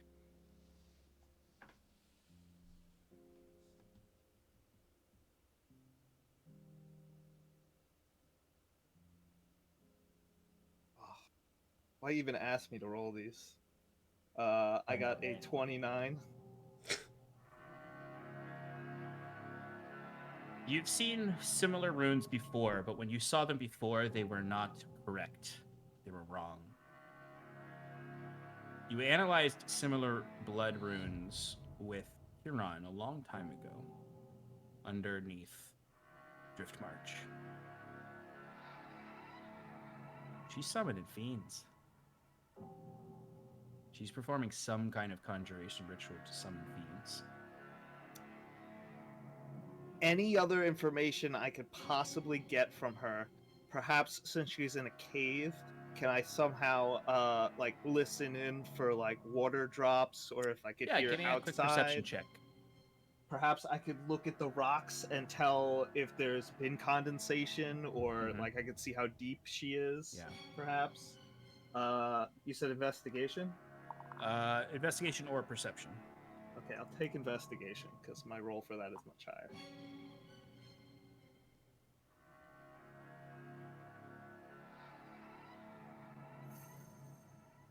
That's an 11 plus 9 is dirty 20. Good 20, okay. The dirty 20. you can hear a rushing river nearby.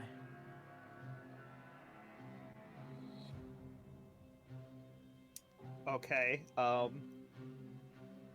So what part of the map is that? Like, where's the closest river to where we are right now? Cuts right through this town you're in. Oh my god. I hop out of the scrying and I say, The last thing you see is her eyes open up, and they are fiery red, like literally on fire. Timber, we've got some serious problems. But what's that? You remember Drift March? The big scary bat monster? Yes. Yeah, she's planning on throwing something like that at us. And she's close. I think she might be up the river. Oh no. Oh no. We've got to get back to our friends. Look, we gotta warn someone. But first we gotta finish this jug. Yeah, we do. That's true. All right. Before you finish the joke, on the note of there may be a demonic threat from this battle mage, we'll end our session there and pick up with this information next week. Thank you, everyone who stuck around with us as we explored this, as we got to have some good spirits, at least for a little bit, in the tavern before this news has come to Wiswick and Timber. Thank you so much for joining us. We have plenty of great programming coming up in the future. I had this open earlier, and then where is it? My announcements. Thank you, Shannon. Upcoming program, of course, we've got our typical showcases, Relaxing in Paradise, every Thursday night at 8:30 p.m., where I hang out, do paint minis, draw maps, prepare stuff for the sessions, play with Dwarven Forge, and play video games, so absolutely come join me then. We've got the Tim and Shannon Power Hour this Sunday at 7 p.m. Eastern Standard Time, where they recap the show, talk about speculations, and do other fun activities. We have a new show that we're hosting, called Shadows in the Mist. It's a new Curse of Strahd game from Jasper's Game Day. It will be airing on our channel soon. It features special materials from Jasper Game Day's partner, Beetle and Grimm. The start date is to be determined, but coming soon, and we'll be showing on our channel on Tuesday nights at 7 p.m. Eastern Standard. Look out on our socials and announcements for a specific date for that. Shannon and I play in the Season 2 of The Scales Above from Roll for Damage, so come check us out there. Where we play Auric and Sloan. We played our first session last Friday, which the VOD is up on YouTube now, but join us on Fridays at 8:30 p.m. Eastern Standard Time. Thank you so much, friends, for hanging out with us. There's obviously some chaos approaching with this demonic summoning, potentially, but hopefully our friends in the Wayward Five can have a little bit more fun before that becomes a problem for them. We'll see you all next week. Thank you for joining us in Paradise.